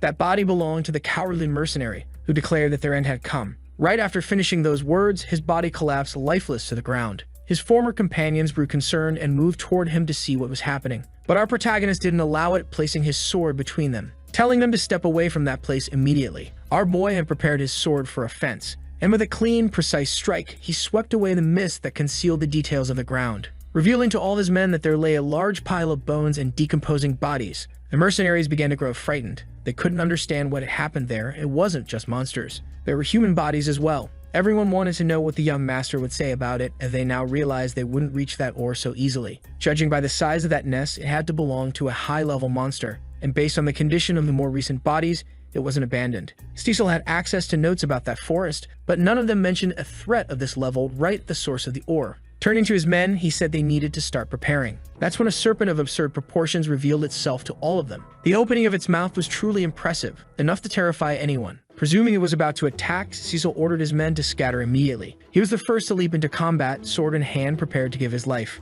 Revealing himself to be even more skilled than that monster, he dodged its strike while landing a blow to the top of its head. After managing to climb onto the creature's body, he prepared a precise thrust aimed at piercing the monster's skull, but its hide was extremely tough. Gillian was surprised that it hadn't worked since the attack had been infused with mana. Kara realized those scales were indeed very hard. Now our boy needed to get away from that creature as quickly as possible. But while he was still in the air, the serpent hurled venom at him. He instantly realized that could be dangerous, and the serpent's venom ended up hitting his cloak. As he was falling to the ground, he noticed the creature's tail was coming straight for him. Cecil needed to act quickly to avoid having his life ended prematurely. He blocked the monster's attack with his sword, but the creature's strength was far greater than what he could produce, and the boy was thrown hard against the ground. Belinda nearly panicked, wondering if the young master was still safe. After hitting the boy, the serpent began slithering across the area. The mercenaries had to be cautious. If they were caught by that massive body, they could be crushed without even realizing it. Gillian and the others managed to act in time to save some soldiers who might have been trampled. While our boy rose from that pile of bones, the screams of despair became louder and louder. Now that he was facing the creature, everything started to make sense. The serpent was the master of that mine. The blood python, a truly formidable creature. One of the few beings in that forest labeled as too powerful to defeat, it was supposed to reside in the deepest part of the woods. The odds of victory for his team were low, fleeing was still an option. But as he squeezed one of the rune stones, Cecil realized he couldn't keep wasting time. If he gave up now, everything he had achieved so far would become completely meaningless. That serpent had to be removed from his path. He wasn't going to lose everything he had earned through his own effort. To face that monster, he would need to use all his power, and began unleashing the energy from his third core. Cecil was ready to remove that obstacle from his path. The creature immediately tried to strike him, but he managed to dodge using his sword. And unlike their first encounter, now that his blade was much more powerful, he managed to cut through those scales. He even found an opportunity to strike one of its eyes. The monster hadn't come unprepared and tried to surprise the boy from behind with its tail. But our protagonist managed to defend himself, once again realizing his physical strength was still not enough for such a devastating blow. Even having lost sight in one of its eyes, the serpent remained fierce and furious. Showing our protagonist that it was also skilled, it used its tail to engage him like a sword. Cecil realized that some battles simply cannot be avoided, and even if the chances of victory are slim, he carries the responsibility of everyone around him. He can't allow the lives of those who helped him to be put in danger because of his decisions. Now is the time for him to fulfill his true responsibility, just as his father does for that territory. Cecil was using a tremendous amount of power, but the creature remained threatening. Even after being seriously wounded, it didn't seem the least bit weaker. The boy realized that with every passing second his third core remained active, things were getting more dangerous. He would run out of mana before defeating that monster. Belinda ran to him again, clearly worried. While she checked him for injuries, Gillian and Kaor stepped in to shield him. The woman told the young master he needed to move to a safer place. They would hold the creature off. All the mercenaries were committed to that task, but the young master wanted them to be the ones who started escaping. That left his subordinates confused. Gillian wasn't willing to obey that order. Cecil said that although he was powerful against such a massive enemy, he couldn't guarantee everyone's safety, and he didn't want to lose all of his subordinates in that moment. Belinda asked what he planned to do about himself, and our protagonist said he would try to hold the creature back. She knew everything he had accomplished so far had been one miracle after another. She still didn't understand why he kept pushing himself so far, While everyone was distracted talking, the massive creature hurled venom at them once again. Cecil ordered everyone to get out of there immediately. It was becoming too dangerous. But the mercenaries didn't follow that order. They quickly formed a shield wall to protect the young master, preventing him from being hit by the venom. The boy hadn't expected something like that to happen, and those men told him they wanted to stand by his side. They had never had an employer like that boy, who in just a few days had saved each of them multiple times. Cor was also very interested in obtaining that treasure, while Belinda would never leave him behind. Gillian said he would create an opening to distract the beast. Everyone still had great trust in him, and now they hoped the young master would learn to do the same, to trust in others. Cecil realized that being in the position of receiving help is much harder than being the one offering it. That enemy is much larger than any they have faced so far. Its scales resist man attacks, and the creature can spit venom. Every one of its attacks is lethal. Belinda began to worry about the young master. He said the creature is missing one eye and has a large wound on its side. These are now its weak spots. Raising his sword high, he began to rally his men, saying they would all fight together now. Those mercenaries received the greatest motivation. They were ready for anything. As the invincible creature advanced toward them, the mercenaries decided they would not retreat. A fierce battle took place on that battlefield. Cor managed to reach one of the creature's wounds. After plunging his blade into it, the serpent began to writhe in agony. It was time for Gillian to act, striking the monster brutally with his axes. That created a great opportunity. Our protagonist was heading toward the creature's only eye. He struck another of its weak spots with his powerful sword. Even though he has privileged information about the future, that doesn't mean everything will happen as he expects. Still, the boy can plan to overcome the hardships, and if he does nothing about that serpent, many people could die. That is something he will not allow to happen, because only he knows what the future of that territory will be if his plans fail. He launched himself toward the creature's mouth. Our protagonist was swallowed by its massive jaws. For a brief moment, everyone was deeply worried, but shortly after being swallowed, his blade appeared through those scales. The serpent was being completely shredded from the inside out. Our protagonist made a huge wound in its head, emerging from the creature's mouth covered in venom. His men were truly impressed by his audacity and ferocity. Cecil knows he is the future in his family. While they were defeating monsters, a heated argument broke out at the castle. A man slammed the table in fury, saying it was a grave offense. None of them could believe the young master had entered the monster forest. Albert believes the boy is too stubborn and must have deluded himself into thinking he could do what no one else had. It's been 2 weeks since he entered that forest, said the superintendent, so they must start accepting what has happened. If Scoven hadn't given false reports about the situation, they might have been able to try and rescue him. The superintendent doesn't understand why that knight cooperated so much. If the boy did survive, they want to take action. He should be punished for his actions. But unlike those men, his father seemed to notice something else. Randolph suddenly entered the room, bringing news. He said the Lord needed to come outside to see what was happening. Against all odds, Cecil had returned to the castle. The boy was very well dressed and walking toward his family's castle. Now our boy is in his father's office, surrounded by all his advisors. The look in their eyes is very intimidating. They want to know what the boy did in that forest. Cecil told them all that he had returned. His father said he had not granted him permission to try and claim dominion over that forest. The boy apologized for his disobedience but said those actions were strictly necessary. The superintendent believes he is exaggerating, while Randolph asks if he truly had to disobey his father's order. For entering that forest is a serious offense. Besides the risk of his own life, he could have attracted dangerous creatures into the territory. Cecil said that, as they can see, he came out alive and no monster attacked the territory during that time. The superintendent was outraged by that response, and the captain of the knights was also angry. Alder asked the boy if he thought this was some kind of joke. Even though nothing happened, it might have just been luck, so they would consider this merely a lapse in judgment on his part.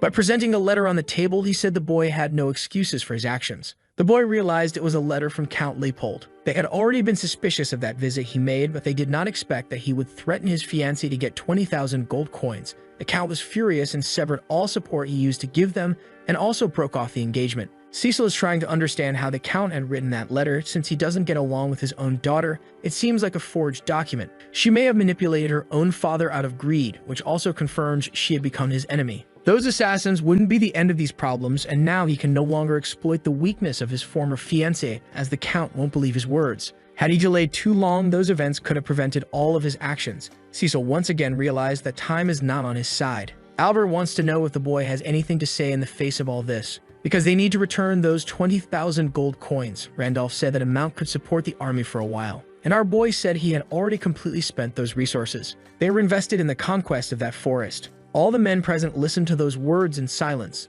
They couldn't say anything, because a boy had burned through all that money in a forest with no apparent wealth. Cecil apologized for what happened, but he had nothing to say about Leopold's situation. That's when the captain grabbed him by the collar, saying he's a bastard. successor who ruined his own territory. The superintendent declared that he is no longer the young master, but merely a common criminal. But our boy said he would fund all of them, stating that he would provide the money they needed, including the 20,000 gold coins. His father asked if he truly knew what he was saying. He asked Belinda to enter the room, and the girl brought in a small chest. Cecil said there was a good reason to enter that forest, which is why he needed to take control of it as quickly as possible. As soon as that small chest was opened, the eyes of the men in the room could hardly believe the glow they saw. They were rune stones of the highest quality. They didn't know how our protagonist had gained access to such material. The superintendent began questioning how he obtained something so valuable, while the captain wanted to know if this was what he had spent the money on. Cecil revealed that he had mined them in the monster forest. Albert recognized that the ore was indeed valuable, but said that amount still wasn't enough to restore the territory.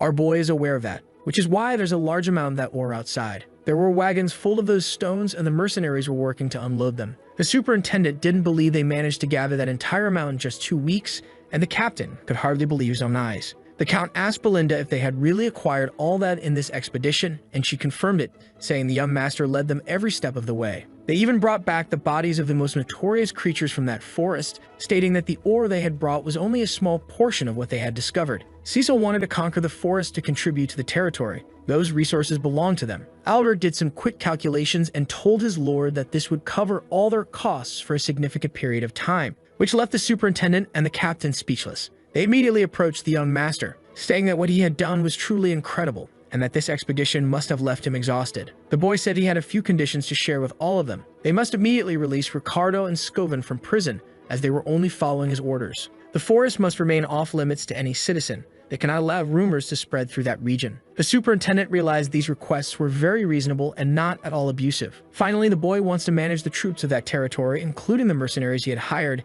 He doesn't want to have to ask for permission for every military action he takes. Randolph asked if the boy really wanted to have his own personal army, saying that's impossible because they don't know what he might do. Albert tried to correct his colleague and said he'd try to be clear. The boy apologized for disobeying his father, but this request was essentially a demand for full autonomy. But our boy said Albert misunderstood. These are his conditions as the future sponsor of this territory in place of Count Leopold. If his demands are not met, he will not be able to contribute to the territory's finances as he wishes. Albert asked the Lord to take a stance as the boy was practically seizing control of the land. That's when the mercenaries approached him. They had finished the work they were ordered to do, and the boy praised all of them for their hard work. Gillian said the stones had already been unloaded, and they would be moved according to the young master's instructions. His other commanders said they had also taken care of the creature hides as ordered, and he was awaiting instructions on what to do with the serpent's body. Cecil said they would begin processing it soon. They need to separate the meat, the venom, and the hide before it spoils. The Lord began speaking with Randolph, who was impressed by those mercenaries,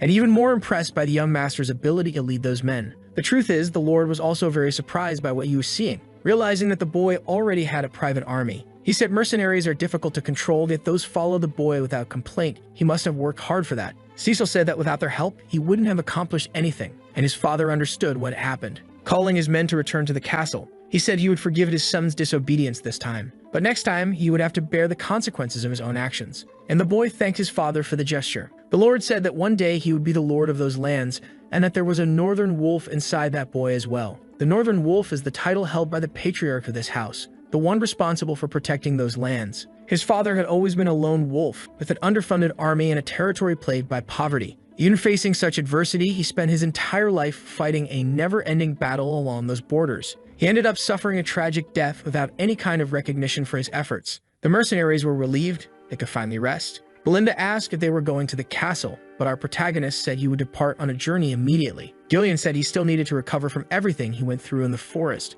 It was a miracle he came out alive after being swallowed by the serpent. Belinda asked if he had any idea how much effort it took for her to neutralize all the effects of that venom. But the boy reassured her with a hand on her shoulder, saying he would leave everything in her hands. With that, he stepped away from his companions. Rumors about what they did in that place would soon spread across the continent, eventually reaching his enemies. Cecil needs to strengthen his territory as quickly as possible, so that no one dares to attack those lands. As he tried to walk, the boy collapsed to the ground, completely exhausted. Elsewhere, the evil nobles were gathered, conspiring against our protagonist's family. A carrier pigeon had arrived there, bringing messages. The mysterious man opened the letter and began to read its contents. The letter stated that part of the monster forest had already been conquered. The Dickold must begin a war against Perdium, and Educard will intervene in it. That family must be exterminated at all costs. They realized the time had finally come, and the Duke must have already chosen a new lord for that territory. The man asked how many of their people were still infiltrated in Perdium's lands. One of the nobles said he had 2 vassals and 1 knight there. The mysterious man ordered the vassals to be sent to Digold's territory. The death of one of their sons should be enough to start the conflict, and Victor would be the one responsible for carrying out that mission. The nobles hadn't expected to hear that name, for he is the most powerful weapon of House Desmond, but if Frank had done his job, they wouldn't need him be having this conversation. Another noble said that Victor is very reliable, but that it's too soon to reveal their greatest weapon. They had been acting cautiously until now, and he wanted to know why the Duke was interfering in this matter when he usually moves from the shadows. And the mysterious man stated that it was because of the monster forest. All those decisions were in accordance with Duke Delphine's will, and the nobles should not question that. They should prepare for the war that is about to begin. The mysterious man's name is Harold Desmond, and he asked if anyone else was aware of the situation. In the home of our protagonist's former fiancé, someone was seething with anger. Amelia was growing more and more furious over everything that had happened. Her knight was trying to comfort her in the way he could. She couldn't believe that bastard had obtained a runestone mine, all of it funded with the money he took from her. Her assassins had failed to capture him, and even after her father had cut off all aid to those lands, she still felt she had been made a fool. The knight said that didn't sound like her at all. After a deep sigh, she admitted she had let her emotions take control for a moment, realizing she couldn't go back in time to fix her mistakes. The knight was only waiting to receive her orders. He was prepared to carry out any task. No matter what that woman asked, he would definitely do anything. Amelia realized that with this recent discovery, the Perdium family would soon recover financially. But they need to act before those stones are sold. The knight didn't understand her idea. So the girl explained that she had just received the news, and that they had obtained those stones only a few days ago. There hasn't been enough time for them to sell them yet. This is her chance to act, because it's obvious where they'll go to sell those stones. The knight assumed her plan was to intercept the distribution line, but he had no idea where that would take place. Amelia said there's only one place in the entire north, the Scarlet Magic Tower, which is led by Archmage Delmud. This ore is essential for magical research, and every tower will want to get their hands on it. She wants to send her assassins to interfere with the route, launching several attacks to prevent the cargo from reaching its destination, and to steal it for herself. Her knight pointed out that there's another magic tower in the territory of Brivant and asked if she really believed they'd choose a different route. She said she had heard some rumors and that the magic tower there no longer represents any real force. Besides, she summarized, our protagonist is obsessed with money. He'll go wherever the profit seems greater. Amelia believes that this time she will strip our boy of everything he owns. Meanwhile, our protagonist is lying in bed, recovering from the wounds he sustained during that expedition. He began to recall what had happened with the serpent, when he was swallowed by that massive predator. He had already reached the monster's esophagus. The entire place was filled with venom capable of melting its victims. The mana from his third core was burning away the excess venom, preventing it from contacting his body. Even so, he had inhaled a great amount of it. Most of the serpent's victims die at this stage. Cecil realized he had to endure just a little longer. He couldn't lose consciousness in that place, to protect everything that is precious to him, including the future that hasn't happened yet. If he couldn't rid himself of the venom, it would become a part of him, causing all the venom that entered his body to be absorbed into his mana core. The movement of each of his mana cores would surely neutralize the poison's effect. This is a very delicate process. Only those who have transcended the limits of humanity are capable of doing it, turning the venom into fuel to increase his mana even further. At last, our boy woke up from that strange dream. He realized that his body felt much better. He woke up in his room but couldn't remember the most recent events. He only remembered being forgiven by his father. Lost in those thoughts, he noticed his sister was there beside him. She hugged him the moment he stood up. She said he'd been unconscious for 2 days, he left the castle without a word, and as soon as he returned, he collapsed without warning. Despite everything, she welcomed him back. Our protagonist became worried about his sister, who immediately pushed him away since she doesn't like hugging him too often.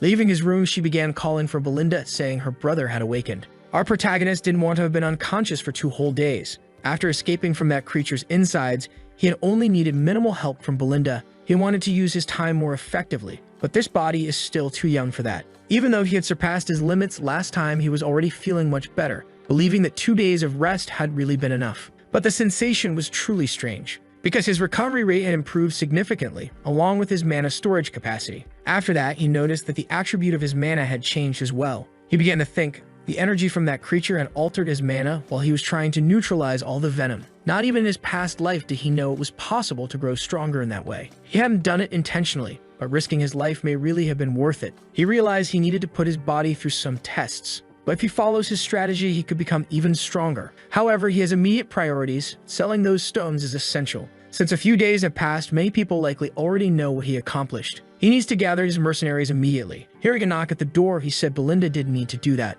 But a man in armor was entering the room. In the company of those women, the Lord himself was also present. seeing with his own eyes that our protagonist had awakened. The boy hadn't been expecting a visit from his father. Belinda told him everything, how he came in contact with the serpent's venom by jumping into its mouth, so she wanted to know if he was feeling better. As soon as our boy answered positively, the Lord revealed he was relieved. Belinda asked if he had any idea how worried she was when he passed out, so she wanted to know if he was really okay, and he said yes. That's when his father called in once again. He said they needed to talk, because that man had a favor to ask of his son. Our protagonist hadn't expected anything like that to happen, and was surprised by the request. Our protagonist had gone to the training hall with his father. In his entire life, including his first one, this was the first time such a thing happened. They had never been alone in the training hall before. Cecil hadn't been cooperative in his first life either, as he avoided his father as much as possible just to avoid dealing with him. And his father apologized for making such a request right when his son had just woken up. But our protagonist said it was fine as he had already slept for 2 whole days. Now he wanted to know what kind of favor his father had to ask. The man remained silent for a few moments, until he finally looked away from his son. Our boy was trying to understand what that might mean, and he began to wonder if this was what his mother had once told him about his father. They were sitting on the grass, admiring the land, when his mother said her husband wasn't very good with words. The boy asked her for more details. She said he often claimed he had to be the pillar for all those people. He always put others first and could never be honest about how he felt. The only time she had ever seen him express himself was when he confessed his feelings for her. And at that moment, she was advising her son to be understanding with his father, because he wasn't good at expressing himself. Now the Lord asked our protagonist to draw his sword. Our boy began to feel a bit uneasy about what might happen, but he decided he would obey his father. The two began a sparring match. The Lord was truly exceptional with the sword, and our boy had years of training as a mercenary. That fight progressed like a well-structured training session, until they finally stepped back to catch their breath. The boy realized his father's strikes were heavy, and that unfamiliar stance was the Lord's fencing style. He clearly had the strength to repel the barbarians near the border, while still being gentle enough to protect everyone else. Our protagonist decided he would show a few moves of his own. His father was surprised by that maneuver, but still managed to block the attack without being caught off guard. Both were ready to go on the offensive again, but had to stop the last moment as the match had ended in a draw. Each had gotten dangerously close to vital points. The Lord said that the boy had greatly improved his swordsmanship. Cecil thanked him for the compliment, but the Lord wasn't finished speaking. He began giving him advice, saying the boy should relax his shoulders more and apply less pressure when clashing blades with an opponent. He didn't doubt his son's strength, but believed he was easily read by his enemies. Thinking about that comment, our boy realized it might be true. He tends to move on instinct once a fight starts. That's when he realized that in his entire life, this was the first time he had ever received any sort of training. All of his technique came from real combat. It was pure instinct. And maybe he had ignored some details simply because he'd never learned to fight in a traditional way. Now his father was pointing out those flaws. Cecil had never trusted others because he'd never found someone he could trust like this. But receiving advice in that moment definitely wasn't a bad thing. So he thanked his father for teaching him. The Lord remained silent, then said that, in truth, this had been a reprimand, and the boy didn't understand. His father said that even though he had achieved much, it was still a fact that he had broken the rules. If people begin to ignore them, thinking that results justify their actions, all they'll create is chaos. Cecil realized that made a lot of sense.